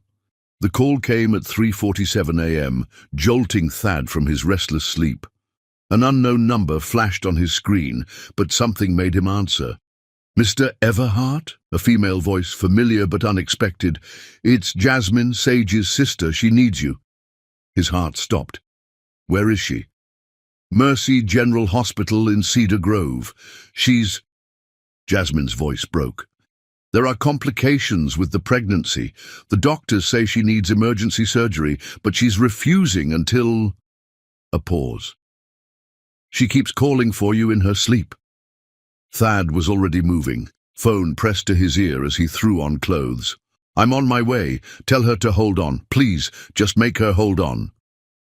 His private helicopter was fueled and waiting within 15 minutes. As the city lights fell away beneath him, Thad's mind raced with everything he needed to say, every truth he needed her to hear. In the hospital, Sage fought her own battle. The pain had started suddenly, sharp, urgent cramps that brought her to her knees in her sister's boutique. Now, monitors beeped steadily around her, measuring 3 heartbeats instead of 1. "Triplets," the doctor had said hours earlier, her face serious. "And they're in distress. We need to perform an emergency cesarean, Ms. Winters. The longer we wait, the greater the risk to you and the babies." But Sage hesitated. The thought of bringing their children into the world without Thad beside her felt impossible. Even after everything, even believing his betrayal, she couldn't take this moment from him. "Just a little longer," she whispered to her swollen belly. "Your daddy needs to meet you. He needs to know you're real." What she didn't know was that Jasmine had already made the call, unable to watch her sister suffer alone any longer. The hospital corridor buzzed with urgent activity. Sage's blood pressure was dropping, the monitors showing increasing fetal distress. Medical terms flew between staff members: preeclampsia, placental abruption, critical threshold. Through it all, Jasmine held her sister's hand, praying she'd made the right choice in calling Thad. Meanwhile, the helicopter fought through unexpected storm conditions. Lightning illuminated the clouds around them as Thad's pilot navigated with expert precision. 10 minutes out, the pilot announced. Hospital helipad is prepped for emergency landing. Thad's hands clenched around his phone, where the last photo of Sage still lit up his screen. He'd give anything to turn back time, to stop his mother's manipulation before it tore them apart. A text from his security team flashed. "V spotted near hospital, local police notified." Of course, his mother would make one final attempt to interfere, but nothing would stop him from reaching Sage now. Not storms, not distance, Not even Valentina's desperate schemes. The helicopter landed with a jolt. Thad sprinted through rain and wind, his heart pounding in sync with the thunder overhead. Hospital security met him at the entrance, briefed on the situation. "Maternity ward, 4th floor," they directed. "Her sister's waiting." The elevator felt impossibly slow. Each second stretched like years as Thad watched the numbers climb. When the doors finally opened, he nearly collided with a nurse rushing past. "Are you him?" she asked breathlessly. "The father?" He nodded, unable to speak. "Thank God. Room 412. Hurry."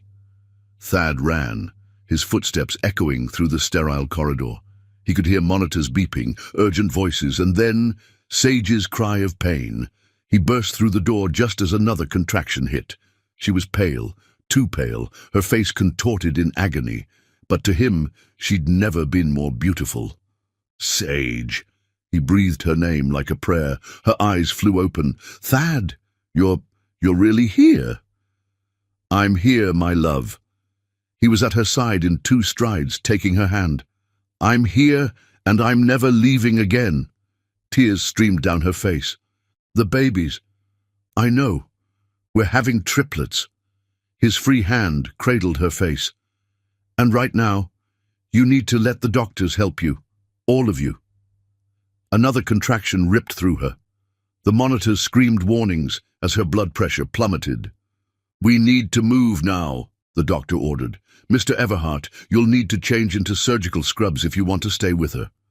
"The truth," Sage gasped between pains. "I need to know. Was it real? Any of it?" "All of it," he promised, pressing desperate kisses to her knuckles. "Every moment, every touch, every promise. My mother, she orchestrated everything. The photos, the videos, all of it was manipulated. I never betrayed you, Sage. I never stopped loving you." Recognition dawned in her eyes, followed by relief so profound it brought fresh tears. "I knew. In my heart, I knew." The medical team moved around them with practiced urgency, preparing for surgery. A nurse tried to separate them, but Thad refused to let go of her hand. "I'm not leaving her," he stated firmly. "Not ever again." They compromised by helping him into sterile gear while maintaining contact with Sage. As they wheeled her toward the operating room, he kept whispering words of love and encouragement. But fate wasn't finished testing them. In the surgical prep area, a commotion erupted. Hospital security racing down the hall, shouting about an unauthorized person. Valentina Everhart, elegant even in desperation, appeared in the doorway. "You can't do this," she pleaded. "Think about the scandal, the company's reputation." "Get her out of here," Thad ordered, his voice deadly calm. "And call the police. I want her arrested for harassment, fraud, and endangering my family." "Family?" Valentina laughed hysterically. "This girl and her bastard children will destroy everything we've built." Sage's grip on his hand tightened as another contraction hit. The monitors showed increasing distress. "Now!" Thad roared, and security finally moved, dragging his protesting mother away. Through it all, his eyes never left Sage's face. "Focus on me, my love. Just me. Everything else is noise." The operating room was organized chaos. Doctors and nurses moved with precise efficiency as they prepared for an emergency C-section. Thad stayed at Sage's head, one hand stroking her hair, while the other held hers. "I'm scared," she whispered as they administered the spinal block. "I'm right here." He pressed his forehead to hers. "We're doing this together." The surgery began. Minutes felt like hours as they waited to meet their children. Then suddenly a cry pierced the air. Strong, defiant, perfect. "Baby A is out," the doctor announced. "It's a boy." Tears streamed down both their faces as they heard their son's first sounds. Moments later, 2 more cries joined his. Their daughters, following their brother into the world. "All 3 are stable," the pediatrician confirmed. "They're small but strong. Relief flooded through Thad as he watched the medical team care for their tiny miracles. But when he turned back to Sage, his heart stopped. The monitors were screaming. Her blood pressure had crashed, her body going into shock. "She's hemorrhaging," someone shouted. "We need blood now." "Sage." Thad's voice broke as her eyes fluttered. "Stay with me, my love. Please, stay with me. Love. You." She whispered before losing consciousness. What followed was the longest hour of Thad's life. Forced to wait outside while doctors fought to save Sage, he paced the corridor like a caged animal. Nearby, their newborns slept peacefully in the NICU, unaware of their mother's battle. Finally, the surgeon emerged, exhausted but smiling. "She's stable. It was close, but she's fighting hard.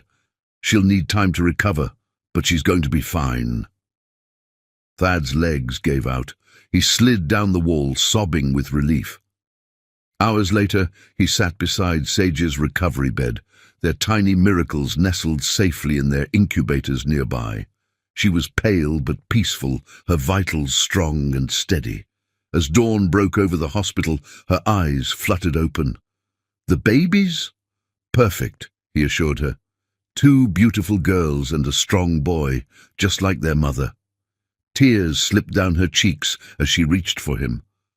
"I'm sorry I doubted you." "No, my love." He kissed her palm. "I'm sorry I didn't protect you better, but nothing will ever separate us again." Outside the room, police led Valentina away in handcuffs, charged with multiple felonies. Her final attempt to interfere had backfired spectacularly, ensuring she'd never threaten their happiness again. But inside their private sanctuary, none of that mattered. All that existed was love, between two souls who'd found their way back to each other, and the three tiny miracles they'd created together. As morning light painted the room in gold, Thad helped Sage hold their children for the first time. Together, they marveled at tiny fingers and perfect faces, counting toes and pressing gentle kisses to velvet skin. They had survived the storm. Now it was time to build their future, stronger than ever. Chapter 10. Miracle Times. 3. The first 48 hours after the triplets' birth passed in a blur of emotions and wonder. Sage's recovery room transformed into a sanctuary of new beginnings, where 3 incubators held their precious miracles under soft medical lighting. Thad hadn't left her side since the surgery, sleeping in an uncomfortable hospital chair and waking at her slightest movement. Each time Sage opened her eyes, she found him there, his love a constant anchor in the storm they'd weathered. "Tell me about them," she whispered during one quiet dawn, still too weak to visit the NICU herself. "Everything, every detail." Thad moved to sit on her bed, carefully mindful of her surgical incision. "They're perfect," he began, his voice thick with emotion. "Our son, he came first. Already a protector. He's got your strength, my stubbornness. The nurses say he fusses until they position his incubator so he can see his sisters." Sage's fingers intertwined with his as he continued. "The girls arrived practically holding hands. Our firstborn daughter has your artistic soul. She waves her tiny fingers like she's conducting an orchestra. And our youngest, she's got your smile already. When she sleeps, her lips curl up just like yours do." "They need names," Sage murmured, tears slipping down her cheeks. "I've been waiting for you. They're your masterpieces too." The moment was interrupted by their pediatrician, Dr. Chen, arriving for morning rounds. "Good news," she announced, reviewing charts. "All 3 babies are exceeding expectations. If they maintain this progress, we can try some kangaroo care today." "Really?" Sage tried to sit up, wincing at the movement. "Easy," Thad supported her gently. "What's kangaroo care?" "Skin-to-skin contact," Dr. Chen explained. "It's crucial for premature babies. We'll bring them to you one at a time. Let them feel your heartbeat, your warmth. It helps regulate their temperature, breathing, even brain development." The anticipation of holding their children made the next few hours crawl by. Nurses helped Sage freshen up and adjust her position while Thad paced anxiously. Finally, the moment arrived. 3 nurses carefully wheeled in the incubators, each containing a tiny miracle connected to monitoring equipment. "Who's first?" Dr. Chen asked. "Our son," Sage and Thad answered simultaneously. Some parental instincts were already perfectly in sync. With infinite care, the medical team transferred their firstborn from his incubator to Sage's chest. He was impossibly small, yet perfectly formed, a miniature warrior who'd fought his way into the world. The moment his skin touched hers, his vital signs stabilized completely. Tiny fingers flexed against her heart as he settled into the rhythm of her breathing. "Hello, my love," Sage whispered, tracing his delicate features. "We've been waiting for you." Thad couldn't stop the tears as he watched mother and son bond. "He needs a strong name," he said softly. "Something worthy of his fight." Sage studied their son's face, seeing both of them reflected in his tiny features. Atlas, she decided. He carried the weight of bringing his sisters safely into the world. "Atlas!" Thad tested the name, watching their son respond to his voice. "It's perfect." Their firstborn daughter came next, her small body fitting perfectly into the curve of Sage's neck. Unlike her brother's focused calm, she moved with artistic grace, each gesture a tiny dance. "Luna," Thad suggested, remembering nights spent watching Sage sketch under moonlight. "For all the dreams that led us here." Sage's smile was radiant. "Luna Grace," she added, "because Grace brought you back to me." Their youngest daughter completed the trio, and true to Thad's description, she smiled in her sleep as they cradled her. "Nova," Sage breathed, watching starlight patterns from the monitors dance across their daughter's face. "Because she shines so bright." "Nova Rose," Thad agreed, "as beautiful as her mother." Atlas, Luna Grace, and Nova Rose, 3 miracles born of a love stronger than any deception. The next few days established a rhythm. Sage grew stronger as the babies thrived under their parents' constant attention. Thad split his time between caring for his family and handling the aftermath of Valentina's arrest, though he never stayed away for long. One evening, as they held their children together, Sage finally asked the question that had haunted her. "How did you find out the truth?" Thad shifted Nova gently in his arms, making sure her monitors were undisturbed. An IT specialist came forward, Jenny Chen. She had evidence of every manipulation, every lie. "My mother. She'd planned it for months." "I should have trusted my heart," Sage whispered, watching Luna sleep against her chest while Atlas dozed in his incubator. "Deep down, I knew something wasn't right about those photos, that video." "No," Thad kissed her forehead. "You were protecting our children. I'm the one who should have seen through her schemes sooner." Their conversation was interrupted by Atlas demanding attention, his tiny cries bringing smiles to both parents' faces.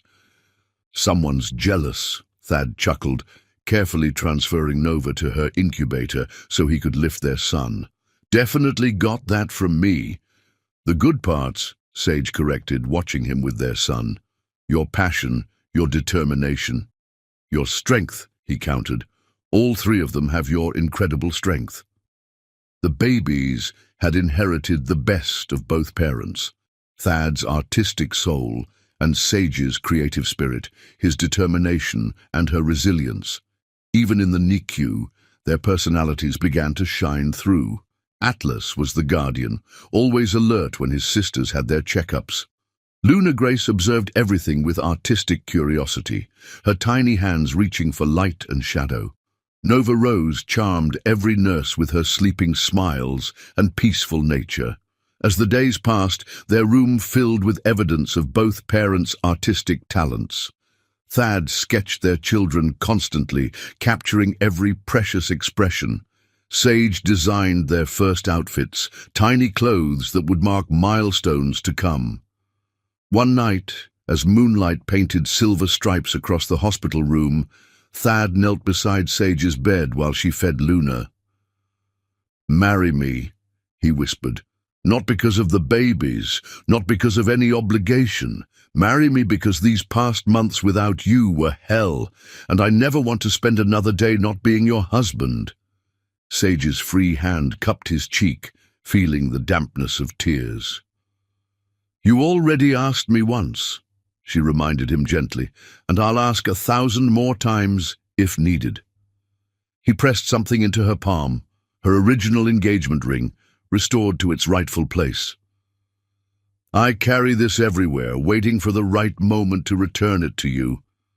Luna chose that moment to coo softly, as if adding her approval. "Yes," Sage breathed, tears falling freely. 1,000 times yes.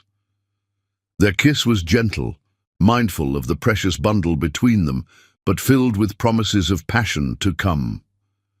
The next morning brought more miracles. All 3 babies had gained enough weight to be considered for release within the week. Their vital signs were strong, their development right on track despite their early arrival. "They're fighters," Dr. Chen announced proudly, "just like their parents." As they prepared for life outside the hospital, Thad and Sage began planning their future. The mansion they'd chosen before their separation would need renovations. A nursery times 3, a combined studio where they could work while watching the babies, spaces for their family to grow. But more importantly, they planned their wedding. It would be intimate, with only those who had supported their love story. May from the vintage shop who had sheltered Sage, Jenny who had exposed the truth, Jasmine who had brought them back together. "No press," Sage insisted as they discussed details.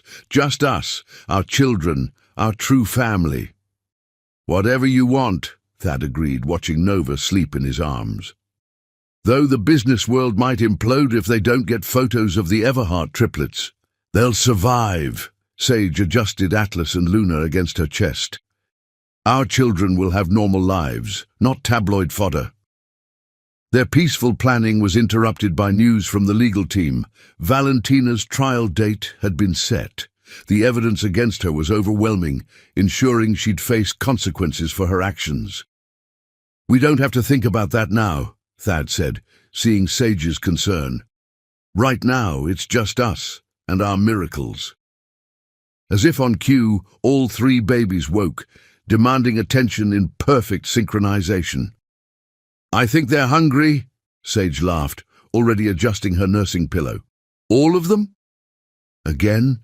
Thad mock groaned, even as he expertly helped position the triplets. "Definitely your appetite." "Your timing," she countered with a smile. Together, they settled into the choreography of feeding 3 newborns, a dance they'd perfected over the past days. Each baby had their own rhythm, their own needs, but all 3 thrived under their parents' devoted care. As morning light painted the room in gold, Thad watched his family with wonder. Love had brought them full circle, from that first collision in an elevator to this moment of perfect completion. Atlas, Luna Grace, and Nova Rose dozed peacefully, unaware that their very existence was a testament to love's power to overcome any obstacle. Their parents' hearts beat in perfect synchronicity, finally whole again. The future stretched before them, bright with promise and possibility. They had survived the storm, emerging stronger, their love tested and proven unbreakable, and this was just the beginning. Chapter 11. Healing Hearts. The day they brought the triplets home marked the beginning of their true healing. Their mansion had been transformed during Sage's hospital stay, the nursery a masterpiece of both parents' artistic vision, with 3 custom-made cribs arranged like a perfect constellation. Thad carried Atlas, while Sage cradled the girls as they crossed the threshold. Every step felt momentous, charged with the weight of new beginnings. "Welcome home, my loves," Sage whispered to their children. Luna Grace and Nova Rose blinked up at her with identical expressions of wonder. while Atlas watched everything with his father's analytical gaze. The nursery took their breath away. During Sage's recovery, Thad had worked with her designs, bringing them to life in extraordinary detail. The ceiling was a painted night sky, constellations marking each child's birth position, custom mobiles hung above each crib, celestial bodies for Atlas, dancing figures for Luna Grace, and shimmering stars for Nova Rose. "It's perfect," Sage breathed, tears gathering in her eyes, "exactly as I dreamed it." "Your dreams brought us here," Thad said softly, shifting Atlas to wipe away her tears. "Every sketch you made while carrying them, every hope you held, I wanted to make it all real." Their first night home established new patterns. The babies, used to the NICU's constant monitoring, needed frequent reassurance. Thad and Sage took turns soothing their tiny warriors, learning each child's unique personality more deeply with every moment. Atlas proved to be the night owl, refusing sleep until he'd personally checked on his sisters. Luna Grace created midnight symphonies with her coos and movements, while Nova Rose slept peacefully, waking only to feed with a dreamy smile. Dawn found them in the nursery's rocking chair, Sage nursing the girls while Thad walked with Atlas, humming softly. "I never thought I could love like this," Sage confessed, watching their son finally drift off in his father's arms. "It's overwhelming sometimes. You, them, this life we're building." Thad knelt beside her chair, Atlas secure against his chest. "You've given me everything I never knew I needed. A real family, pure love, 3 perfect miracles." Their moment was interrupted by Luna Grace's artistic protest. She'd finished feeding and wanted everyone to know it. Her tiny hands conducted an invisible orchestra as Thad helped Sage adjust both girls. "Definitely your dramatic flair," he teased, earning a tired smile from Sage. "Your timing," she countered, remembering their ongoing debate about inherited traits. As the days passed, they settled into a rhythm uniquely their own. The mansion's studio became their command center, a space where they could work while keeping the babies close. Sage designed her new fashion line between feedings, incorporating elements inspired by their children. Thad managed Everhart Technologies remotely, his conference calls often accompanied by the gentle sounds of 3 sleeping infants. Their love deepened with each shared moment, each small victory in parenting triplets.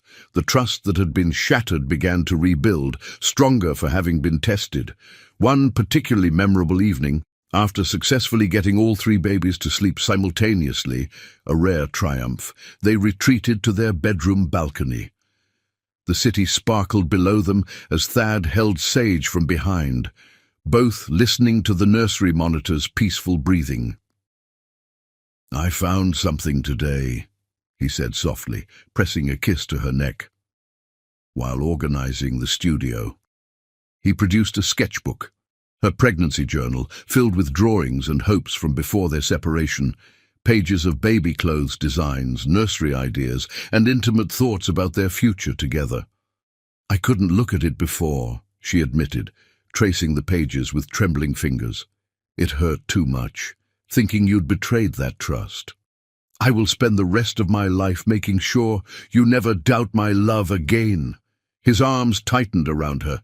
"Every dream in this book, every hope, I want to make them all come true." Sage turned in his embrace, the sketchbook pressed between them. "You already have. Look at our children, our home, our love. We survived the storm." Their kiss was tender at first, then grew passionate with renewed desire. They'd been cleared for intimacy by Sage's doctors, but hadn't found the right moment between caring for triplets and healing emotionally. "Are you sure?" Thad whispered against her lips. "We can wait." "I've waited long enough," she replied, pulling him toward their bed. "Make love to me, Thad. Help me remember every perfect moment we shared." Their reunion was gentle, mindful of her healing body, but charged with months of longing. Each touch erased another scar of separation. Each kiss rebuilt another bridge of trust. Afterward, tangled in sheets and each other, they talked about everything. Fears, hopes, dreams for their future. The conversation they should have had months ago, before letting external forces tear them apart. "I was so scared," Sage confessed, tracing patterns on his chest, "not just of losing you, but of raising 3 babies alone, of them growing up without knowing your love." "Never again," Thad vowed, kissing away her tears. "From now on, we face everything together. No secrets, no doubts, no letting anyone come between us." The babies, as if sensing the emotional moment, chose that time to wake up in perfect harmony. Both parents laughed, quickly dressing to attend their demanding audience. In the nursery, they worked in synchronized perfection, changing, feeding, soothing their little ones. Atlas supervised from his father's arms, while Sage settled the girls for their midnight meal. "They're getting bigger," Thad observed, watching Nova Rose's cheeks fill out as she nursed.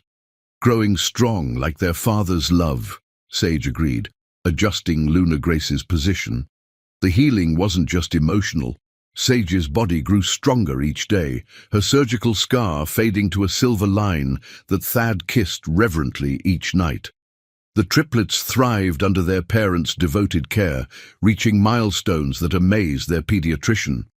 Their first family photo shoot captured the journey perfectly. Instead of formal portraits, they chose intimate moments in their home studio. Atlas, painting with his father's fingers guiding his tiny hands, Luna Grace wrapped in fabric swatches from her mother's designs, Nova Rose sleeping peacefully in a bassinet surrounded by both parents' artwork. These images would never make the society pages or business magazines.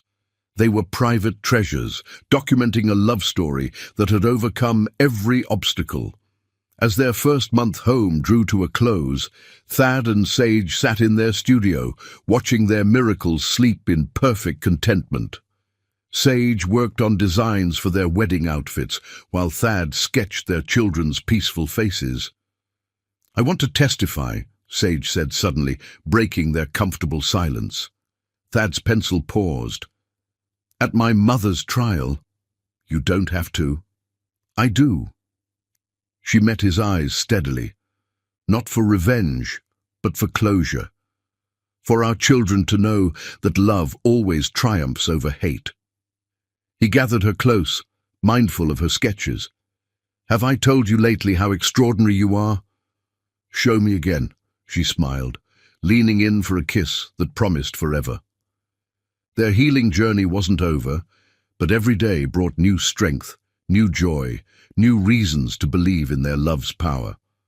The triplets grew stronger, their parents' hearts knit closer, and their future brightened with each passing moment. What had started as a chance collision in an elevator had become an epic love story, one of trust rebuilt, hearts healed, and family bonds forged in life's fiercest storms. As night fell over their peaceful home, 3 babies slept soundly while their parents held each other close, grateful for every trial that had led them here. Their hearts beat in perfect synchronicity, finally, completely healed. Chapter 12. Justice Served. The day of Valentina Everhart's trial dawned bright and clear, a perfect autumn morning that belied the emotional storm brewing in the courthouse. Sage stood before their bedroom mirror, adjusting her couture suit, one of her own designs, power and elegance woven into every seam. "You don't have to do this," Thad said softly, coming up behind her with Nova Rose in his arms. Their youngest daughter reached for her mother with a sleepy smile. "Yes, I do." Sage took their baby girl, breathing in her sweet scent for courage. Not for revenge, but for healing. For our children's future. In the nursery, Atlas and Luna Grace were already awake, attended by their trusted nanny. At 6 months old, the triplets had grown into distinct personalities that amazed everyone who met them. Sage kissed each baby goodbye, memorizing their perfect faces for strength. "Mommy and Daddy will be home soon, my loves." The courthouse steps were crowded with media, all eager to witness the society scandal of the decade. Thad and Sage walked through the chaos hand in hand, their unity a stark contrast to the chaos Valentina had tried to create. Inside the courtroom, Valentina sat perfectly poised in designer wear, every silver hair in place, but her mask cracked slightly when she saw them enter. Not broken and bitter as she'd hoped, but stronger and more in love than ever. The evidence against her was overwhelming. Jenny Chen's meticulous documentation, Ariana Prescott's testimony about being coerced into participating, the paper trail of forged documents and manipulated media. It painted a damning picture of obsession and control. When Sage took the stand, her voice rang clear and true. Mrs. Everhart didn't just try to separate two people in love, she testified.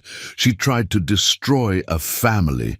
While I was carrying her grandchildren, triplets who would need every ounce of strength to survive their early arrival, she was orchestrating elaborate deceptions to break their parents apart.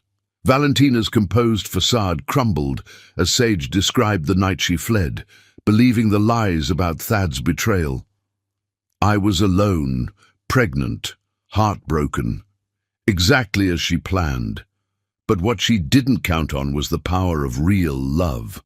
The truth couldn't stay buried, just like our connection couldn't be severed. The jury's verdict was unanimous. Guilty on all counts: fraud, harassment, endangerment of both Sage and the unborn triplets. The judge's sentence was severe: prison time and permanent restraining orders protecting the entire family. But it was Thad's corporate judgment that truly served justice.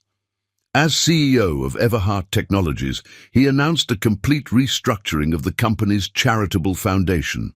The billions Valentina had tried to control would now fund programs supporting young artists, designers, and entrepreneurs from underprivileged backgrounds. The Sage Winters Foundation, he named it, will ensure that talent and love always triumph over prejudice and power. The press called it a fairy tale ending. But for Thad and Sage, it was just another beginning. 6 months after the trial, they gathered their closest friends and family for the wedding they'd always dreamed of. The ceremony was held in their home's gardens, transformed into an enchanted forest of lights and flowers. The triplets stole the show as they preceded their mother down the aisle. Atlas, serious in his tiny tuxedo, carefully guided his sisters, who scattered rose petals with artistic enthusiasm.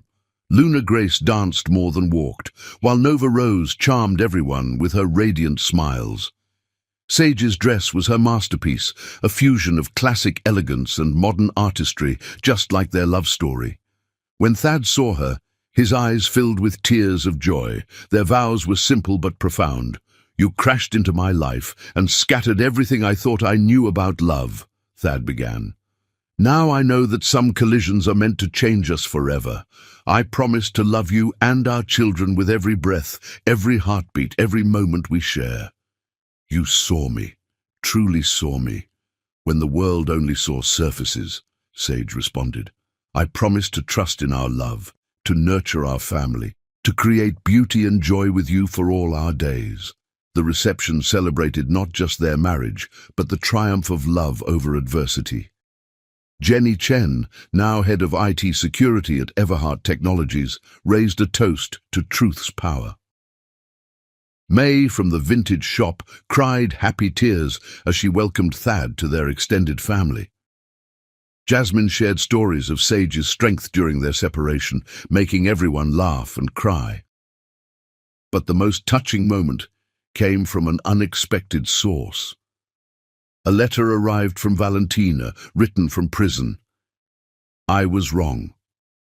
Watching you together, seeing my grandchildren grow through the photos in the papers, I finally understand. Love isn't about control or status. It's about making each other better, stronger, more complete. I don't ask for forgiveness, but I thank you for showing me what real love looks like." 3 years later, their family's story became legend in both business and society circles. Everhart Technologies thrived under their shared vision, with Sage's creative direction revolutionizing their approach to innovation. The Sage Winters Foundation transformed countless lives, creating opportunities for talented dreamers regardless of their background. Every success story felt like a personal victory, healing another scar from their past struggles. The triplets grew into extraordinary children, blessed with both parents' gifts. Atlas, the protector, showed early business acumen tempered by artistic sensitivity. Luna Grace danced through life, her creativity touching everything she encountered. Nova Rose's gentle spirit brought joy to everyone she met. Their home remained a sanctuary of love and creativity. The studio where they'd rebuilt their trust became a family space where art, fashion, and technology merged seamlessly.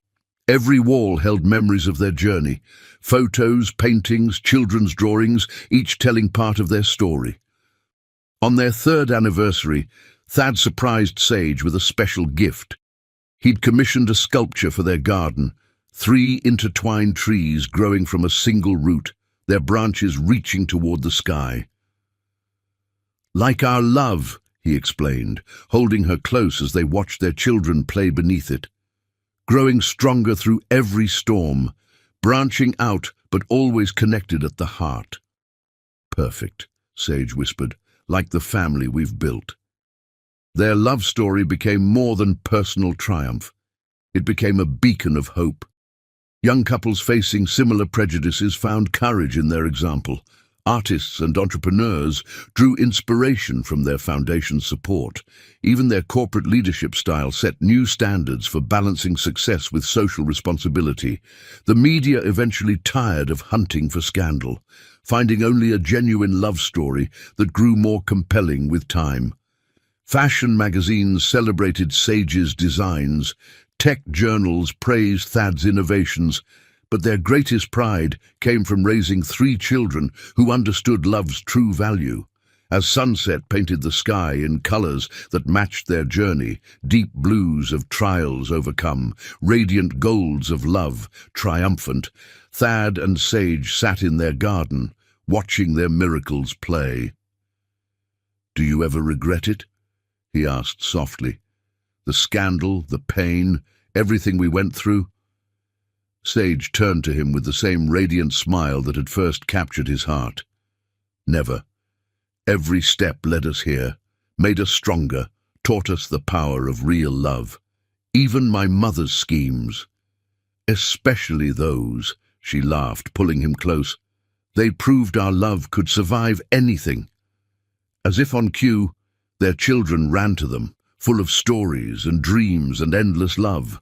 Atlas proudly showed off a business plan written in crayon. Luna Grace performed her latest dance, and Nova Rose simply cuddled between them, completing their circle. Their story wasn't just about love conquering all, it was about love transforming all it touched. From that first collision in an elevator to this perfect moment, every trial had refined their connection, every obstacle had strengthened their bond. They had built something rare and precious, a love that not only endured, but elevated everyone it touched. Their legacy would live on through their children, their foundation, and the countless lives they'd helped transform.